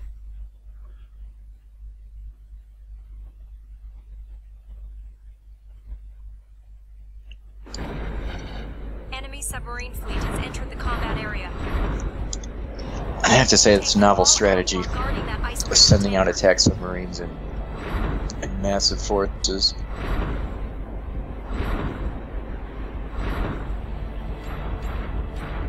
Enemy submarine surfacing. It's firing large vertical launch missiles. Stay calm. Just take care of it. Enemy sub preparing to dive. This is your chance. Nail it before it can submerge. Vertical launch missiles. I fire them straight up and they come straight back down. Yep. They're not very effective. There's no X-axis travel. Now the interesting thing about this mission is that if you're light enough, you can actually stand on the ice. We're not going to have to worry about that though.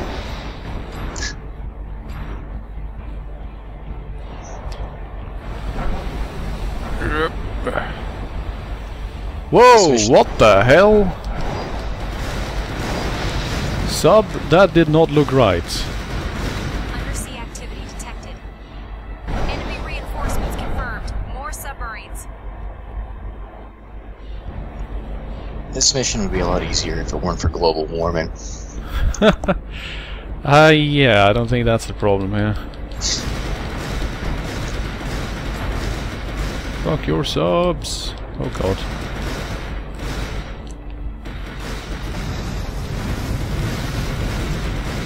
Yeah, as you can tell, the targeting isn't actually locking onto the sub itself, but more like kinda sorta where the sub would be if there wasn't actually water in the way. Which means that I end up missing completely. There's really not much I can do about it either. Those goddamn subs. Now there's one over there. Only it looks like it's disappearing. Okay, so it's in the water, but I can't actually... Oh, hello.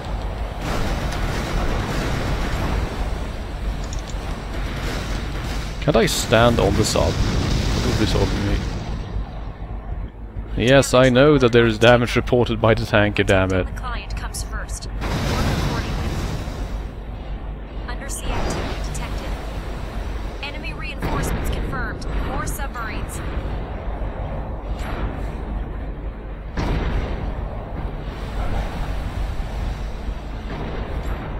So, has everyone realized why I dislike this mission yet? Because you prefer dubs instead of subs. That is entirely untrue in every way, but... Fuck your sub, mate. Fuck your sub.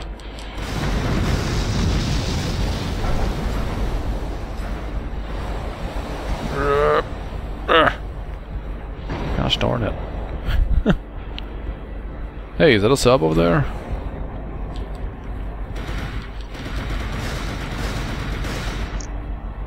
Was a sunken sub, apparently.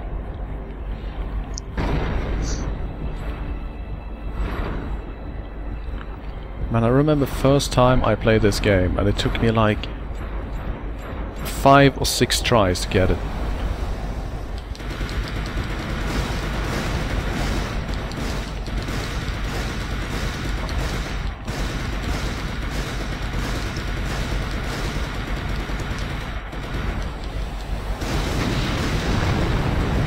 And I think it's over now, actually.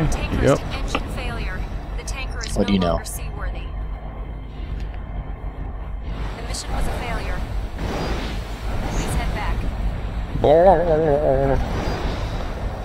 Please help, I'm drowning.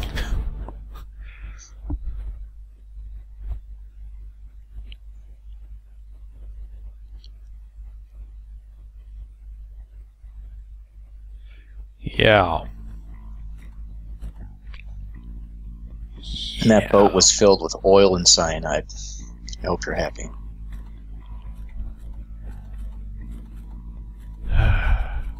Right, so yeah, basically that's why that mission is terrible. And I hate it.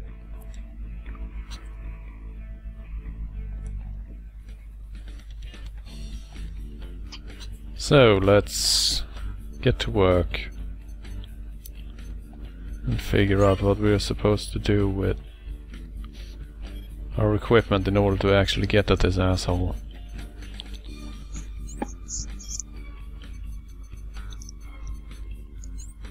First of all, we're going to need a more long-range radar, I think. Big old radar.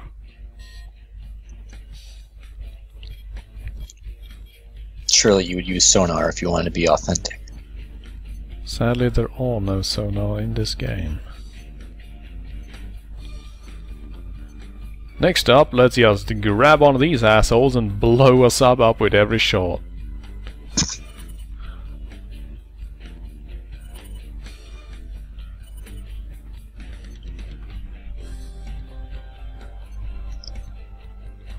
Or a bazooka, maybe. Problem is, can we actually afford a bazooka right now? No, no, we cannot. Right then. Let's pop into the assembly. And think about this for a while.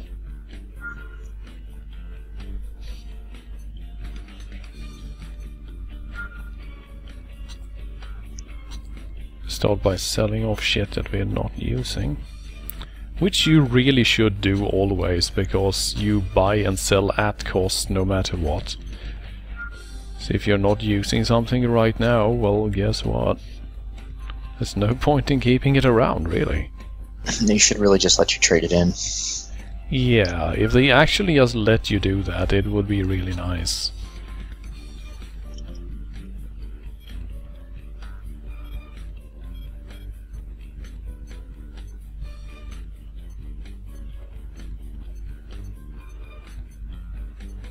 Maybe just a rocket.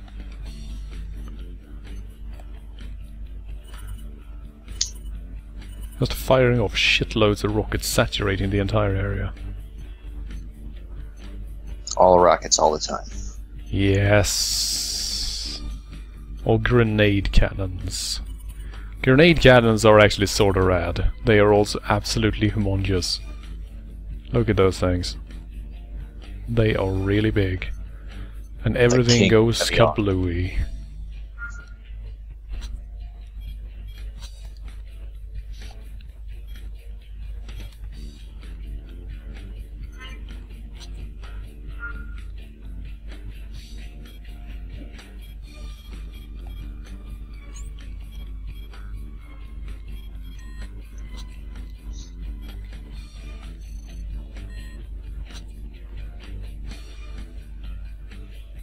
Dotai says he feels really tired.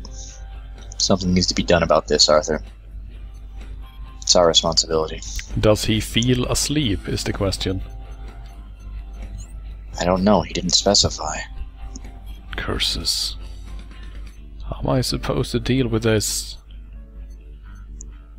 Either let me know, bro. Damn.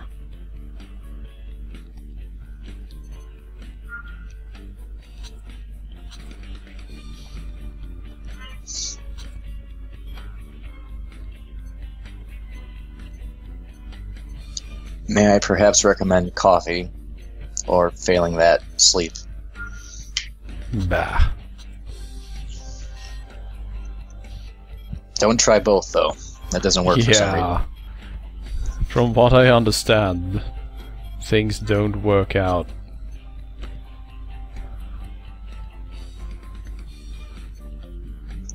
Right, time to switch out our legs. Can we afford that, though? We can only just not afford that. That is terrible. Sylvain just made the best typo of Maelstrom, which is Mealstrom. Yummy. Alright, here we go. We'll put some big old legs on this bastard.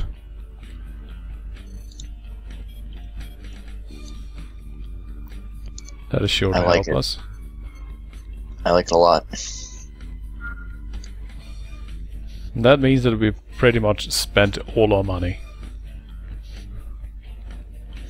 So now we got big old legs and a bazooka in each hand. Two bloody big handfuls. We just look fat. Let's confirm the mission. Hush you. PFF ice-breaking tanker is being followed We've by been a doing fleet our of squats. There's a difference. So yeah, basically what we're going to do now is every time anything pops up on the map, we slide our way over there and we shoot them with our bazooka so that they explode. This is my plan. Also, these legs have a slightly different way of moving. Slightly stupider way of moving. Enemy submarine surfacing. It's firing large vertical launch missiles. Oh, Dotai is going to take our advice. Stay calm. And then he's going to sleep, not drink coffee. So he wants to know if there's going to be a stream at the normal time. Enemy sub preparing to Oh yeah. dive. This is your chance. Alright. I think that handled it.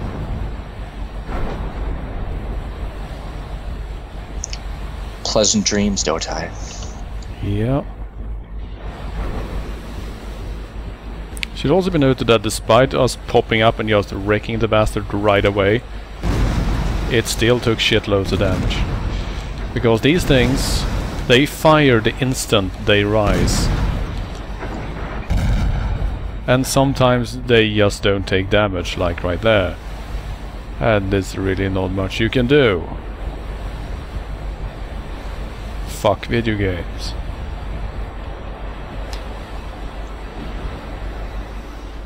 I just noticed this, but those subs sink really fast. They submerge rather at one hell of a clip, yeah. They do not joke around.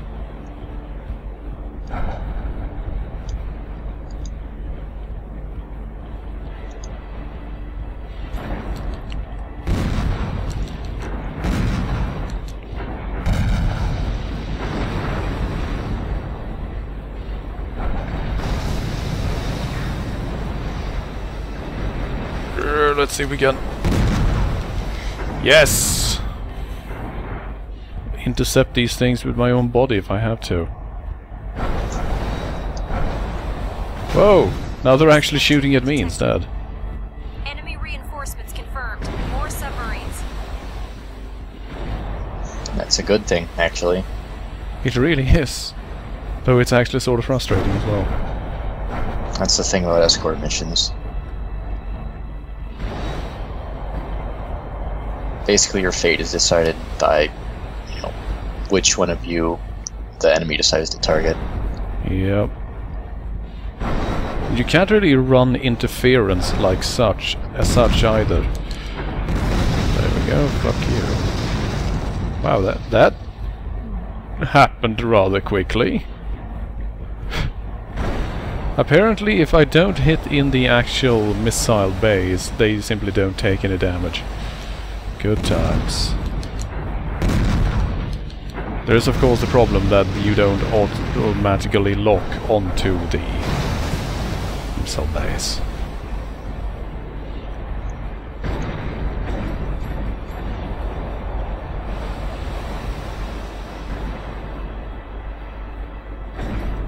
Is there some kind of progress meter for this mission? No, none of any sort. Welp. Gosh darn it.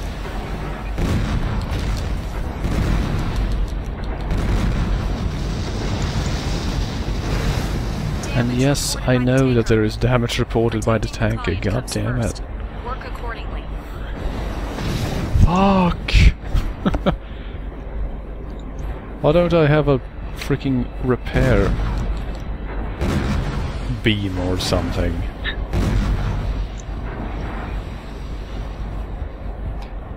Can I get a repair beam, please?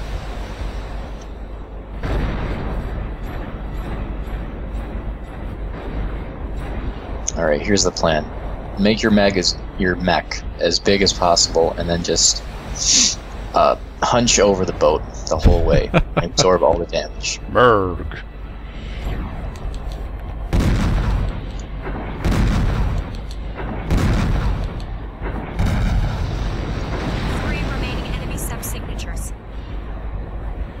Okay, so there are only 3 subs left, period. That's all good. Fuck! God damn it. I like that I'm just intercepting the damn things with my mech. Just slamming into the missiles so that the missiles won't slam into the boat.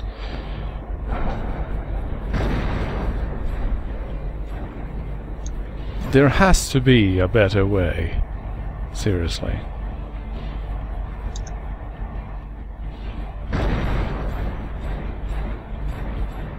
You bastard, I dare you, I double fucking dare you to pop up. There you are.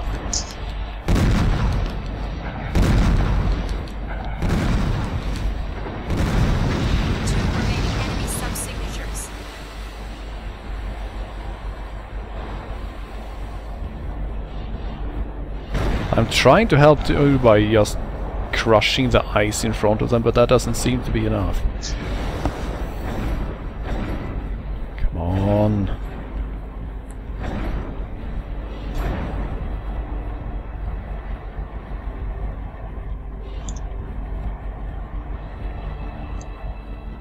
think they're able to handle that by themselves.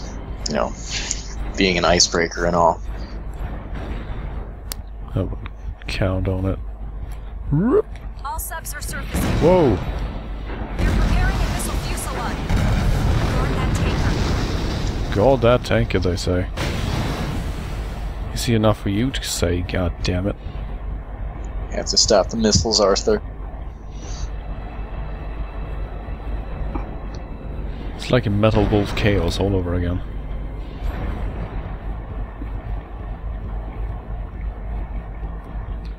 Oh no, you don't, you son of a bitch. You just fired the last set of missiles, didn't you? Submarine fleet completely destroyed. Ooh. The mission was a success. Ho ho ho. Good work. That was too close for comfort.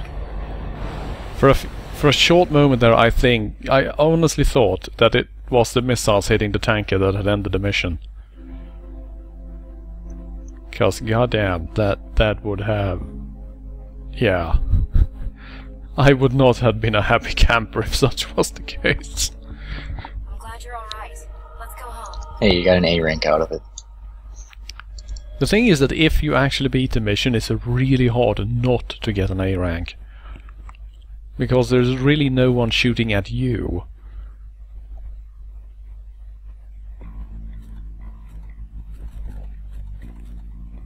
And oh no, you cannot accept this mission because, oh goodness! Anatolia colony is being attacked, so we're going to have to handle that first. Of course, we probably can't do it with this loadout, as a badass as it looks.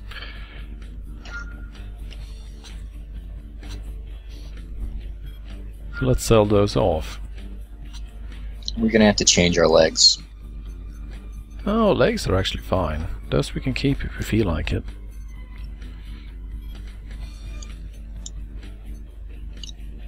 Well, the thing is, I want arms to match now. You are not okay with this.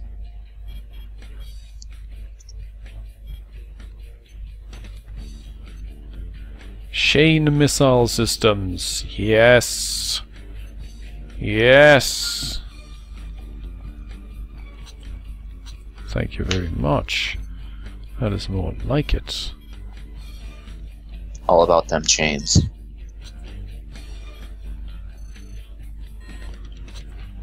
Rinsoku.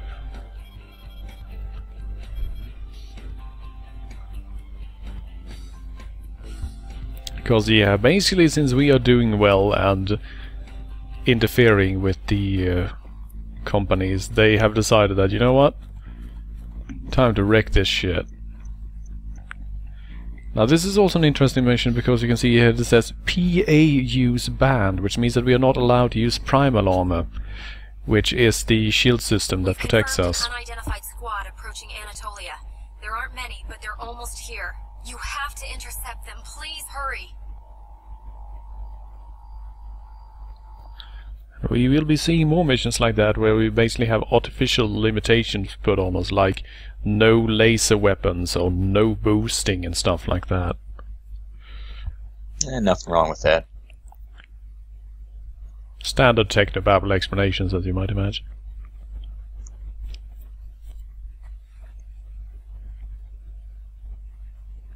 Your BFF, Mary Shelley. No. They're too close. We can't avoid fighting in inhabited areas. You can't engage your primal armor. Make invasion your top priority. And stay safe out there. Stay safe out there. By the way, you are not allowed to use your shields. Fool, fuck you. I've deactivated your shields because I don't like you. Down to a minimum. We're almost there.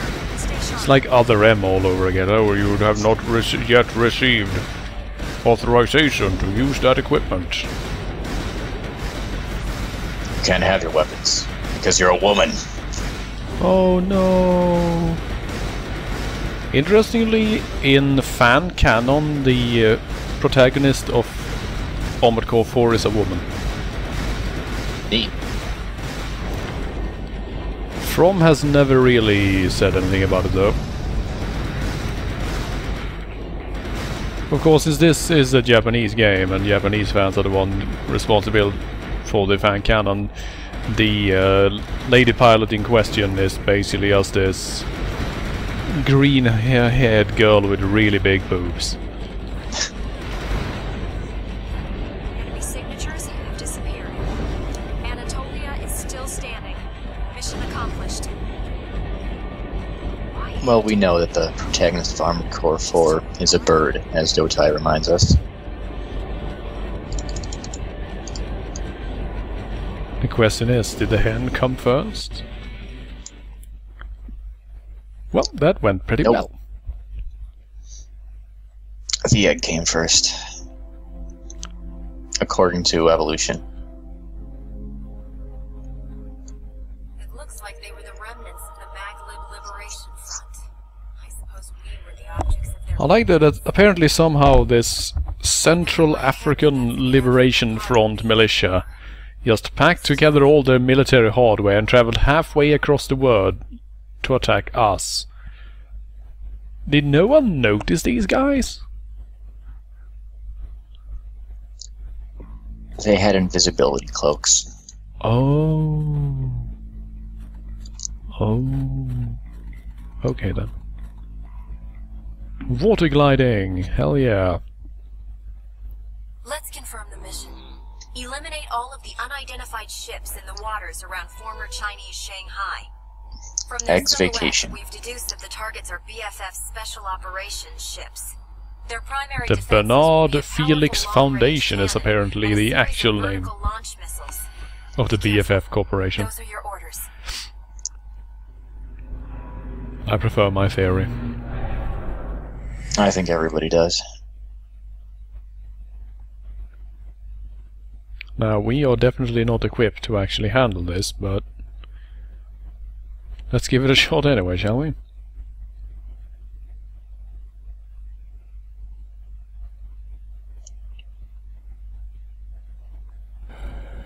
Objective sighted. Take them all out. Take them all out.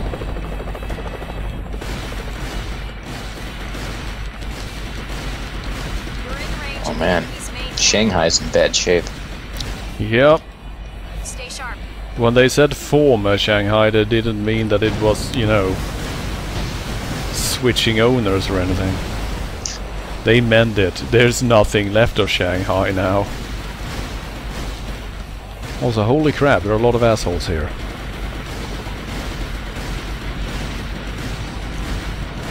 Let's get out of here.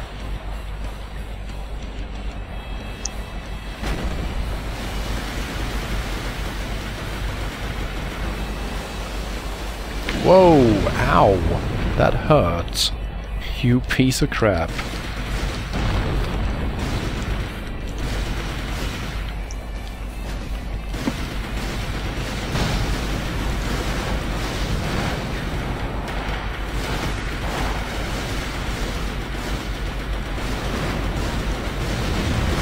That's not the last of them. Take them all out.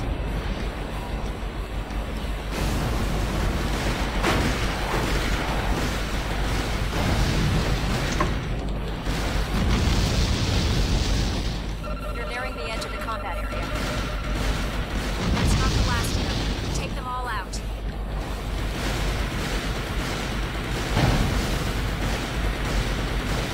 That boat looks like Batman should be driving it. The mission was a success. I was thinking total annihilation myself. Let's hide in this alleyway.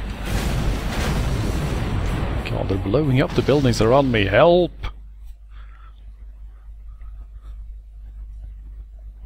Rank B. Ooh. Ooh. Actually took more damage than I was supposed to for the... That's... Ooh. Ooh. I'm glad you're alright. Now, the annoying part about this game is that you can't replay missions. So, if you succeed, then no matter how badly you did, you have to move on. So if you're bad enough at the game, you can successively, you know, end up with negative money on pretty much every other mission, but still beat them.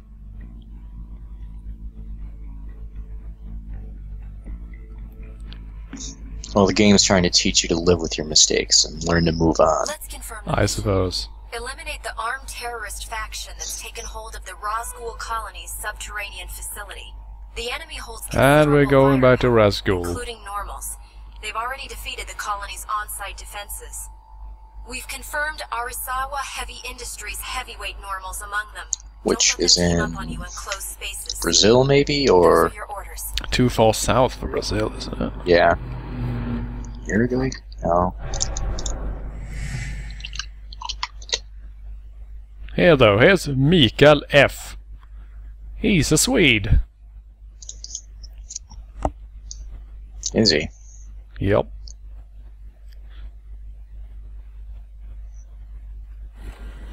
Normals comprise most of the enemy's firepower.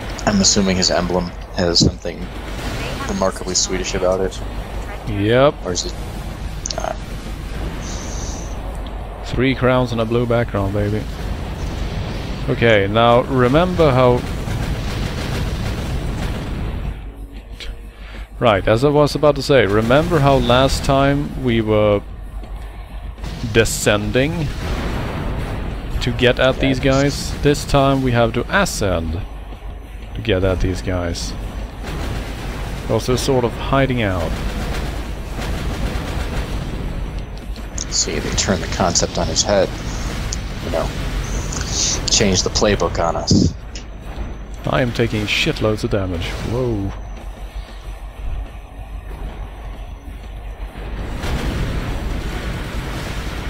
Really not used to this whole tunneling thing.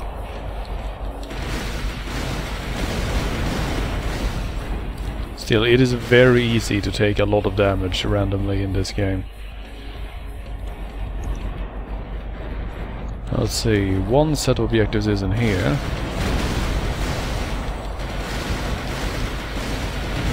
There we go. Let's get rid of them.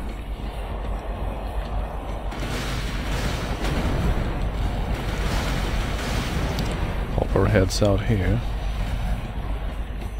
Send to the next level. Take down these assholes. There we go. Whoa! Ah. I need to stop falling down. It's a bad idea. Let's see, where the hell are you assholes actually hiding? I realize that they're probably in the next one over, aren't they? Let's see, how do I get to that one? Through here, maybe? Oh yeah, this looks like it. If there's anything that's a joy to navigate, it's large vertical tunnels.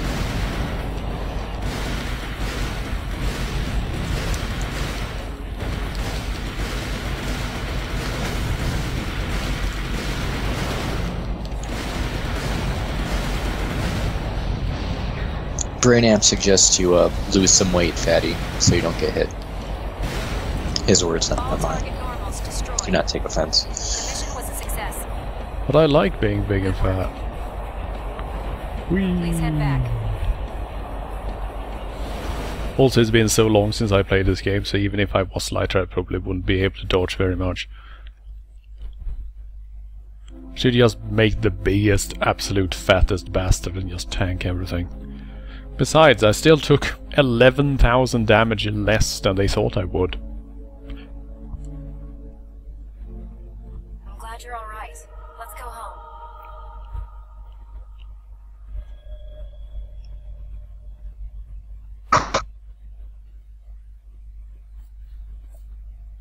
Let's go home. Where you can sit on your ass again. Until it's time to get wrecking things. You know Where what? is our... anyway? Where our home is. In Oh. Anatolia, I suppose. Here's what we're going to do.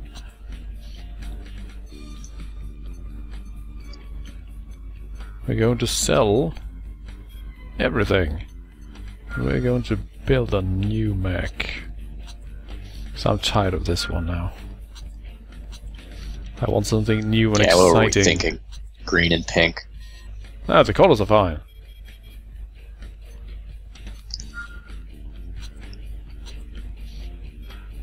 but it looks like a watermelon. Right, so... head parts. There are so many silly ones in this game. I especially like the salaf head because it looks a bit like a salad head. So it's sort of funny.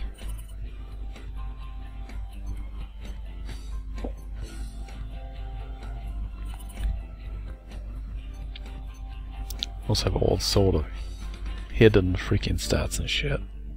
God damn. This one is the silliest though. Since it's basically a samurai helmet.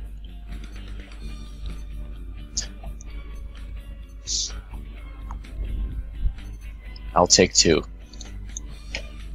Take 20.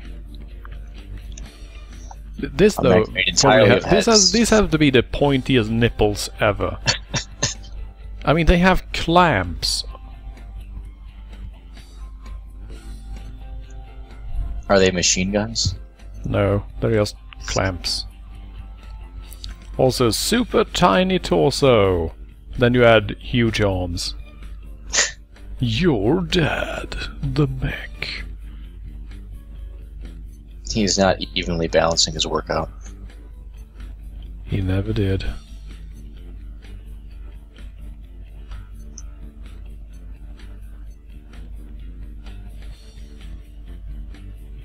Gotta like the headlights on this thing though. And the fact that there's basically enough room to have a picnic on its chest. Almost looks like a transformer. Down, down, down. Down, down, down, down, down.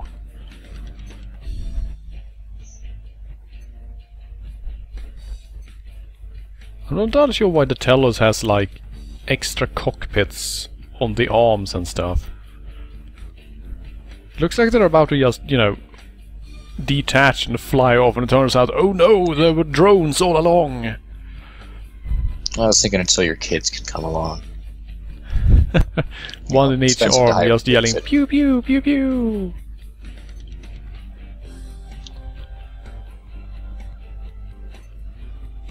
These though.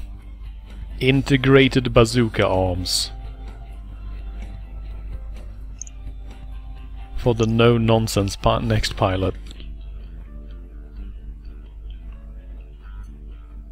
And then the Ingil arms that are just completely ridiculous and silly.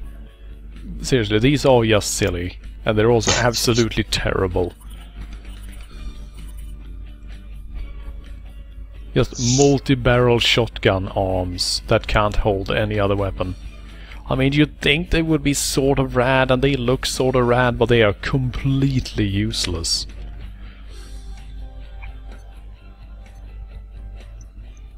I mean, they're like really, really bad.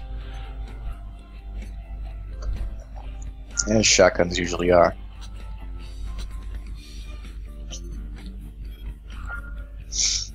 Am I correct in assuming you can get this game for pretty cheap nowadays? Oh yeah, it's practically free. Just don't walk in there and try and take it for free, because people will be really angry.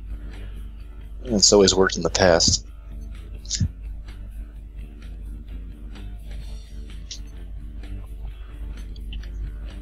Quad legs, hell yeah.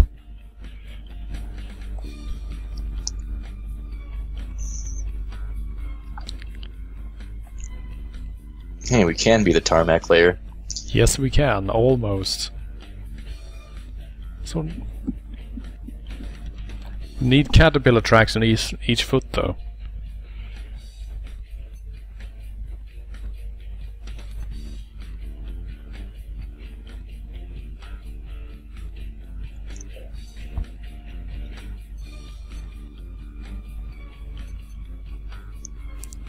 Moving I like the tank fortress.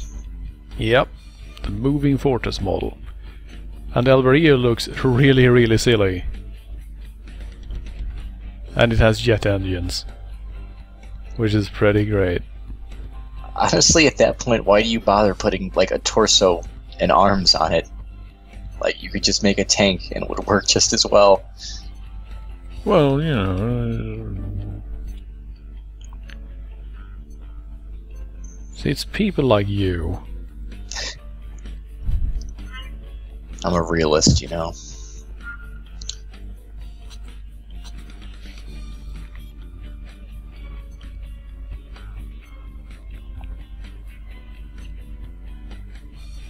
Focused on firearms at the cost of missile handling.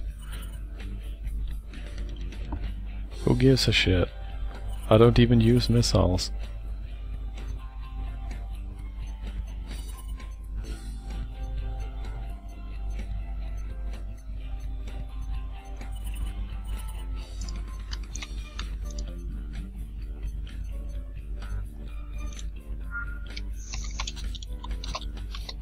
And of course the generator. What should we be bringing along? That's the question.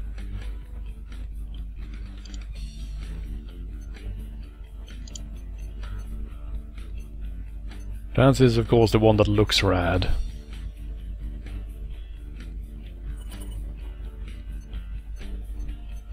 Well, will you actually be seeing it that much?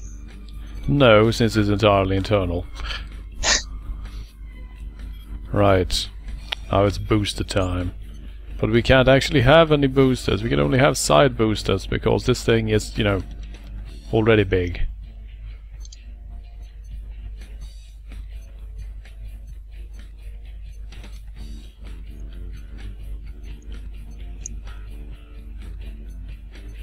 And of course the Cheddar and Cougar. Good old Cougar Corporation. I don't know.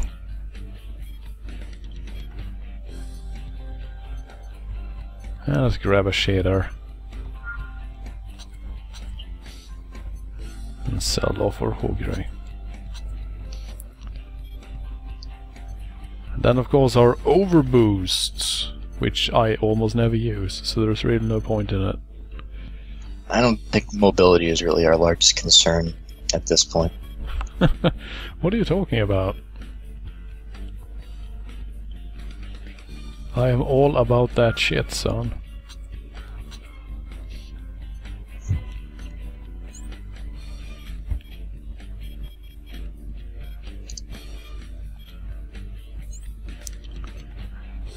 Right. Now we need to put something really big and ridiculously heavy on this back here, I think. That is not a missile. A grenade cannon or something like that would be sort of amusing.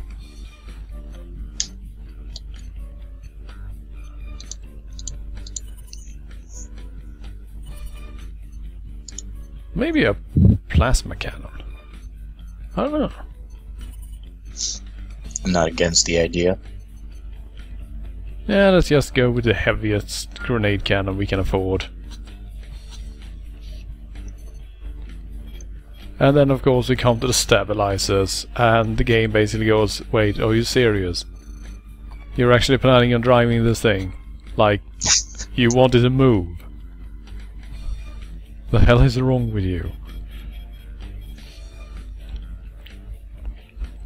Have you ever tried doing manual stabilizers? Yes, I have. How'd that work out for you? Decently, actually. Okay, let's see. Protect target.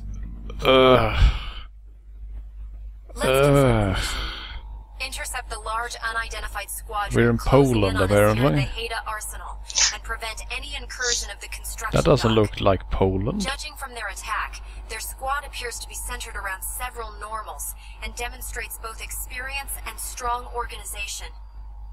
Both quantity and quality tell us this isn't just any armed group. You'll have to tread carefully out there. Those are your orders. See, oh no, is it this mission? I seem to remember not liking this one. You seem to be saying that about a lot of missions. That's because they're annoying as hell. All of them. This is a This is a bad missions. This is a From Software game, okay? Most of the missions basically end up being how can we annoy the player while still making it look like we Enemy care. forces have already invaded the arsenal. Head on to intercept it once. Vroom, drifto!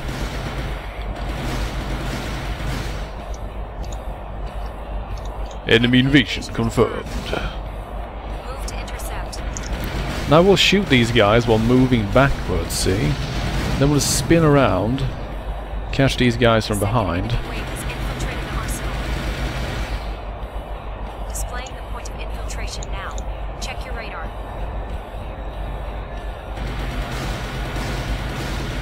You're nearing the edge of the combat area.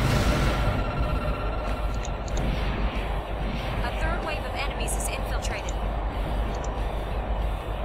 Engage immediately. Don't let them have that dock.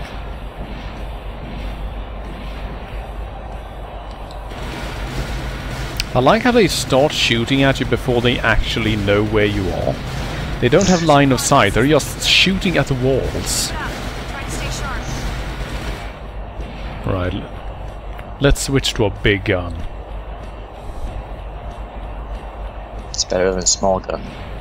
Also, those butt thrusters look a bit like a happy frog face to me. Enemy numbers are greater Is it than just me? estimated. Focus on speed and efficiency. Yeah, I can see it. You're nearing the edge of the combat area. And apparently we just keep missing with this freaking grenade cannon. Enemy normals vastly outnumber our projections. The conditions are harsh, but try to pace yourself. Pace yourself, I'm doing fine, thank you.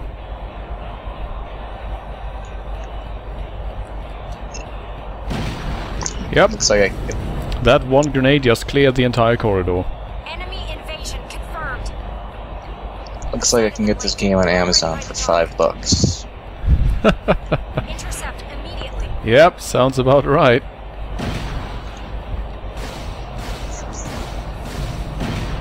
Yeah, another corridor cleared. Oh, hello.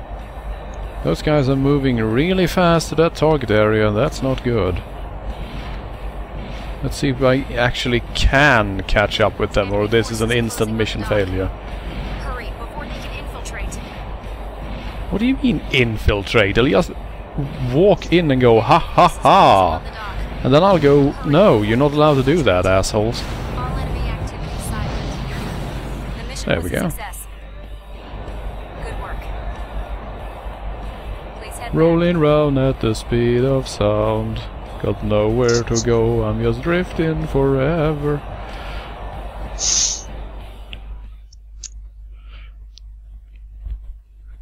I like the new mech.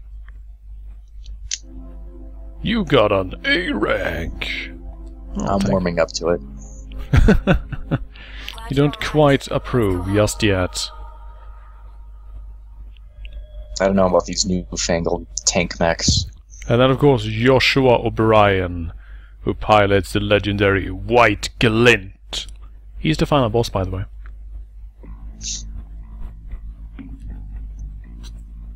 Alright, let us go into the dark of the night. An unidentified And now we're in squadron is marching on GA's Iraq? resource base in Guinea under cover of night. Intercept them. The projected Or intercept Iran, area is maybe? almost No. completely dark, but GA has It's promised probably to send up Iraq, special isn't it? Canada. fighters. Those should Canada. give you enough visibility There you to go. fight. We don't have a firm grasp on their numbers, but expect a large squad with several normals. Use your head. Position strength? Those are your Unknown. orders. That's my favorite known. Right, so it's another gimmick mission basically. We will be gliding around in the darkness, and we will not be able to see much whenever there is no flare around. Which makes no sense, because you'd think that in the future you'd have like thermal imaging or light intensificators or any sort of night Darkness vision. will severely limit combat visibility. I mean, look at this shit. Make good use of the GA support unit's flares. This is GA's 8th Squad down in position for operation. Launched. I think now would be a time where it would be appropriate for your pilot to say, "I can't see shit, Captain."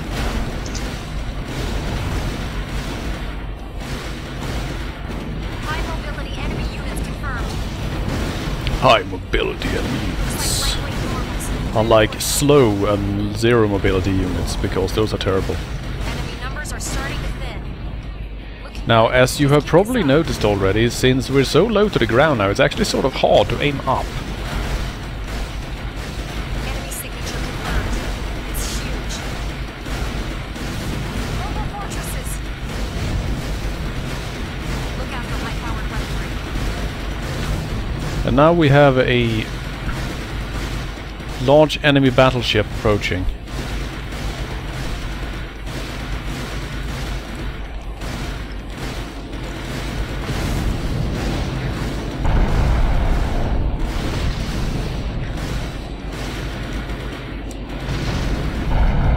Look out for high-powered weaponry and low-powered weaponry. I mean, all weaponry really. Yeah, just really don't get hit is generally the best idea. It's sort of hard on this guy though.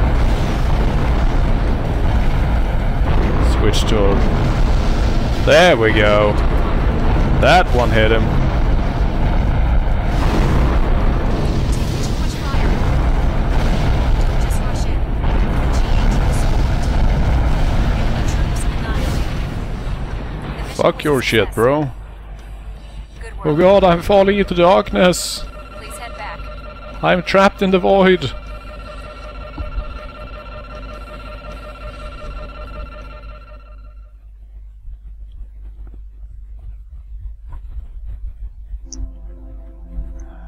And I somehow managed to come out on top, even in damage. Seems unlikely somehow. It's just trying to make you feel better. Palmet. Palmet.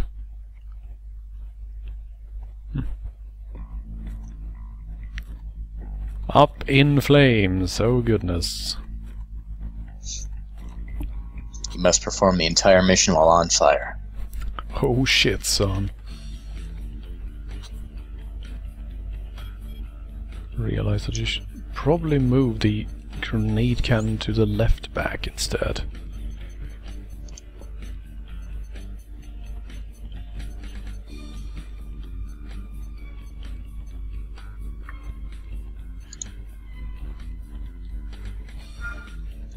I do find it sort of ridiculous though that the left and right back versions of these are actually different weapons, so you have to buy them individually.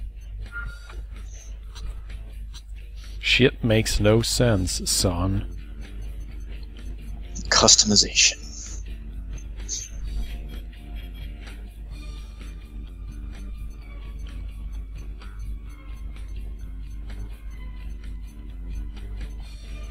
There we go.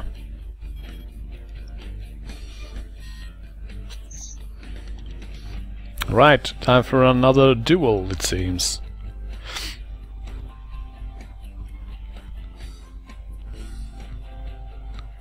Up in flames, we're up against an enemy next, at the Nasir oil refinery.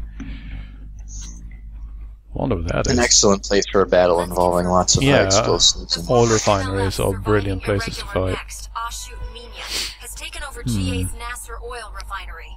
It's up to you to evict him. Preserving the refinery isn't a priority. Stopping Minya is your only concern. I like that they specifically bring that up. Just feel free to blow the shit out of everything. No one cares. Those are your orders. Who needs oil nowadays? I know, right?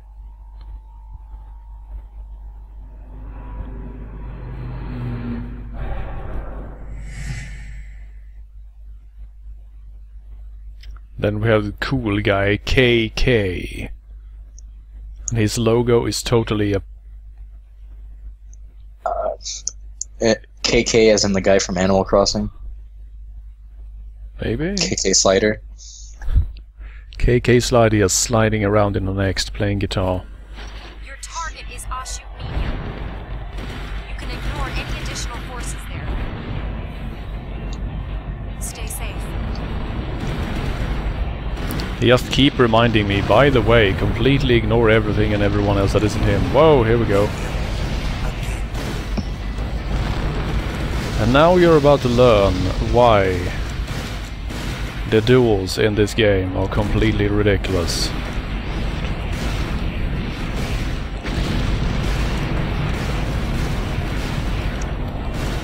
This is basically as slow as Enemy Next will ever move.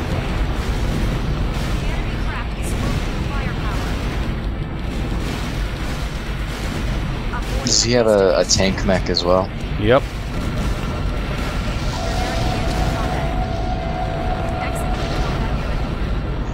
And I accidentally touched the border of the area, and thus the mission immediately ended. Jesus Christ, video games. Yeah. Let's confirm the mission. Yeah. Former MLF survived. Yeah. Second try is the charm. I just like that, I mean, that I was winning without any trouble, but it's just like, you know, you're not allowed to leave the area. Fuck you. Stay safe.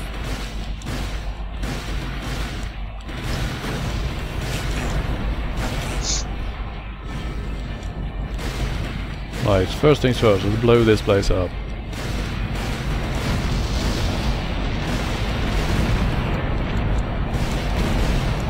Second step, shoot this guy.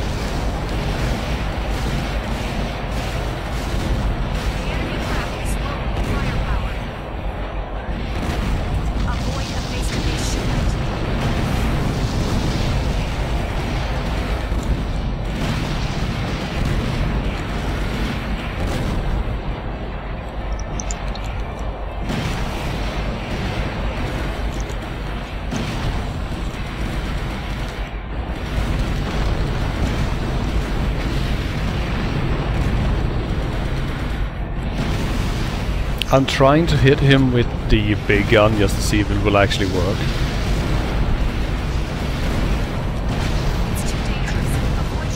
Now, can you damage him by using, you know, the giant oil wells and everything? I'm not entirely sure, actually.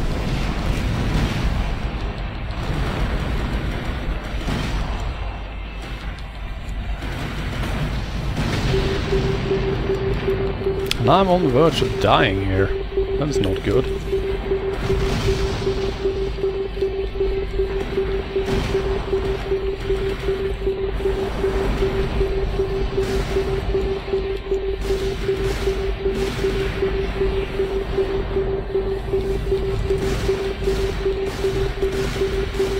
And as you probably noticed, the AI pilots will basically have a constant lock on you, and there's pretty much nothing you can do to get out of it, while you will never be able to keep a lock on them more than for 0.2 of a second, because they automatically break lock. Like, always. And then you die. Yeah. Because basically what From realized was that as long as you can lock on the opponent, there's really not that much of a problem, because any player can build a core with an alpha strike ability high enough to just completely annihilate them. So they went with the only thing they could think of, basically make it so that you can't target the enemy at all. And I mean, shit, that works. Because no matter what you do, it doesn't actually matter. You're not going to hit the guy.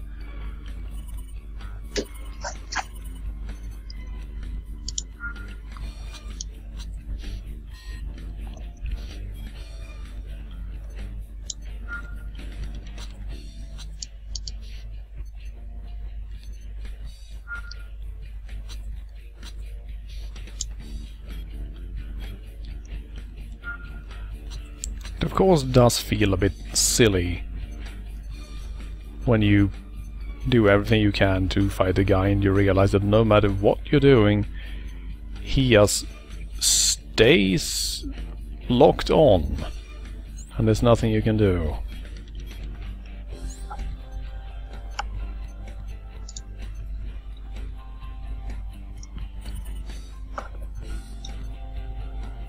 So let's ponder this.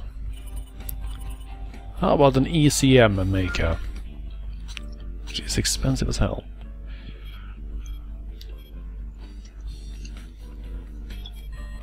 Sounds like a plan.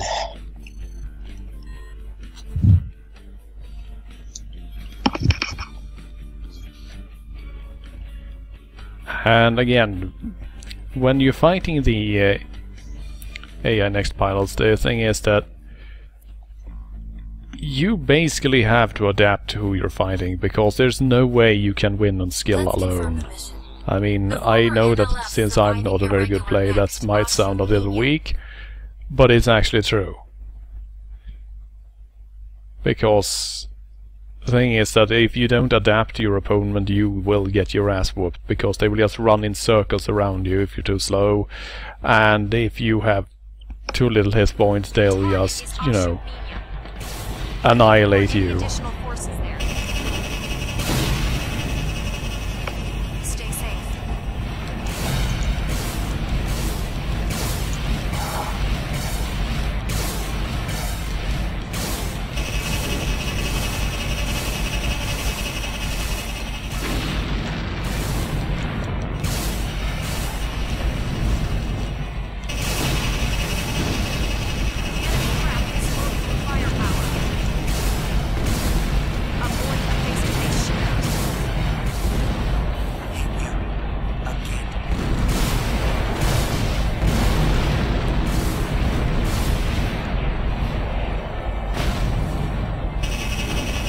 So what's this guy's deal anyway?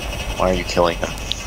Well, he's the last remaining member, or more or less, of the my little liberation front that we fought earlier. Do you remember that first guy that we fought?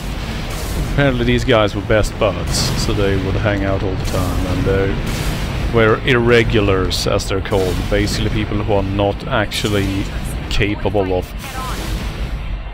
fighting like we do, supposedly, but they're just doing it anyway.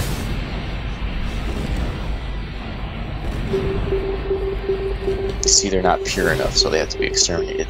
Exactly.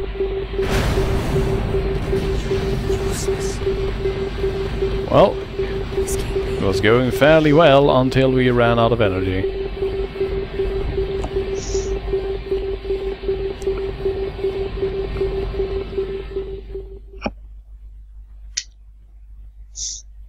Maybe. And as you have probably already realized and noted, yes, no matter how big, fat and heavy the opponent core is, they can and will move twice as fast as you can, because they just don't give a shit. Even if you use their cores that you later unlock, you are nowhere near as fast or have nowhere near the damage output. I was gonna say you should try not being a tank. But I like being a tank. You all like being a tank, Arthur, but sometimes you just have to adapt.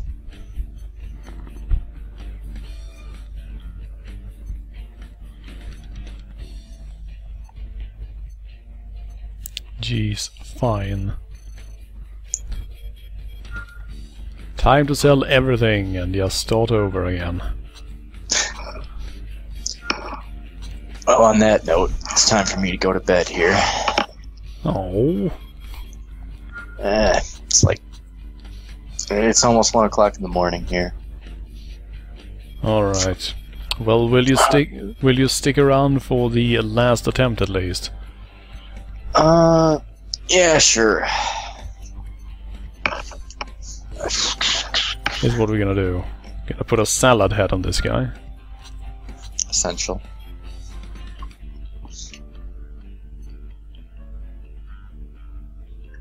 And what else?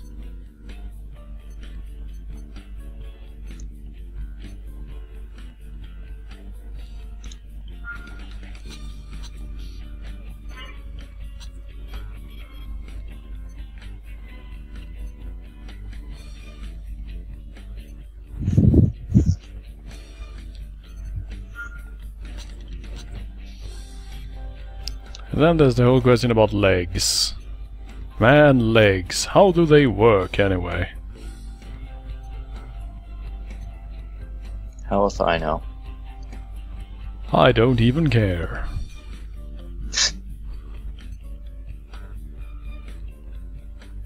Wow, those are some pretty long legs and no torso whatsoever.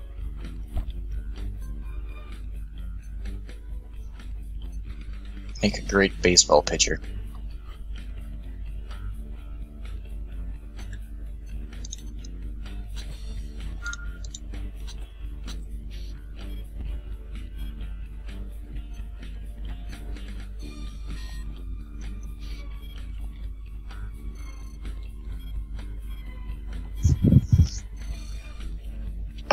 Okay.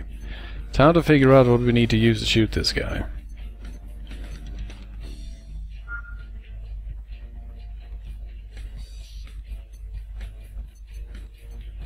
A gun. A gun, TM. A shooting machine. Some sort of propellant-powered projectile weapon.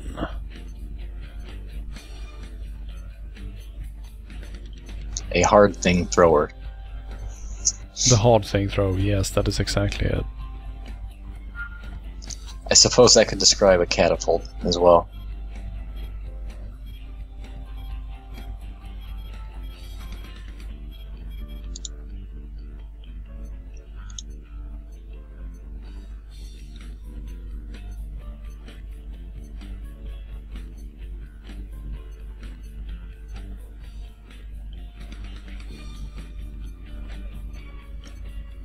Perhaps some sort of missile while we're at it.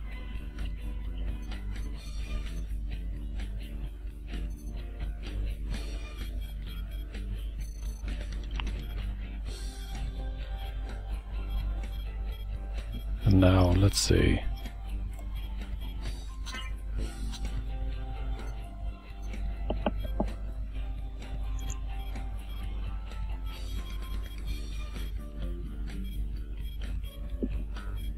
It'll probably work out.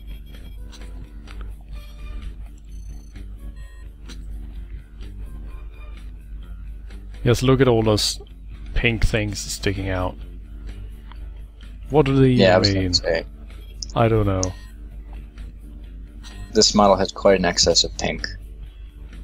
As it should be.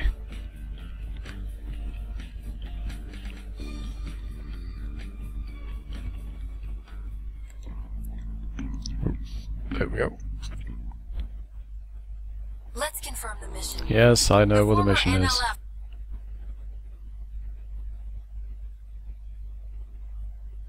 Let's see, I'm going to switch to a claw grip, so I can actually access all the controls at the same time.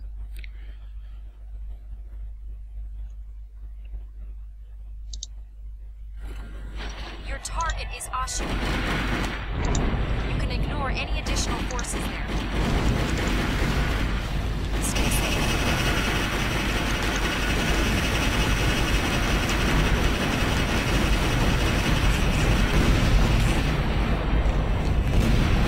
The enemy craft is loaded with firepower.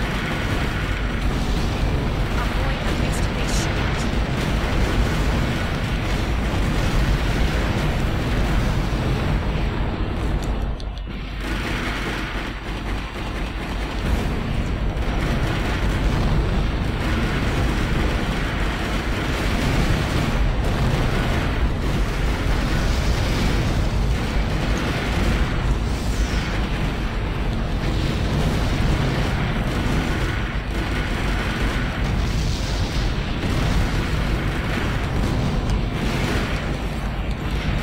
Do enemies have any kind of health bar? Because Well, you Damn can it. sort of see that they have taken damage at least, but it's not readily visible most of the time.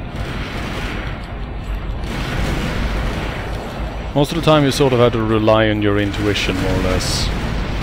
As you should, being a super badass.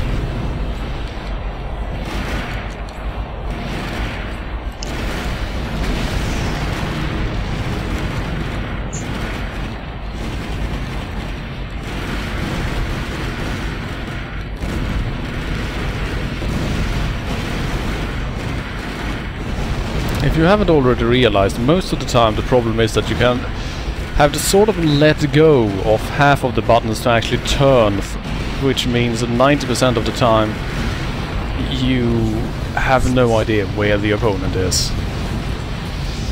This can't be. And also the AI system for primal armor works a bit differently than yours does. Mainly in that they sort of regenerate it instantly the moment you stop shooting at them. Because, as you could tell, I caused roughly 80 or 90,000 damage in that fight, but it did nothing. Oh, well. It did not give a shit. Oh well. Oh, well. I'll, see you later at the, the usual stream. In a while, TM. Yep. Alright. Alright, see you later, Arthur. Thanks for sticking with me so far. Thanks for having me.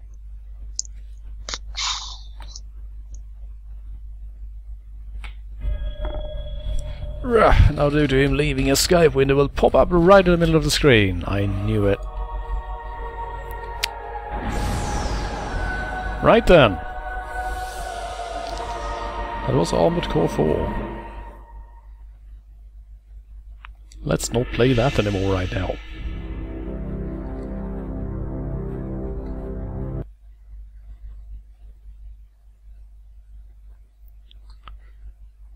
Now then, I'm planning on taking a short break, so I'll see you all in the stream chat when I get back. Thanks for watching.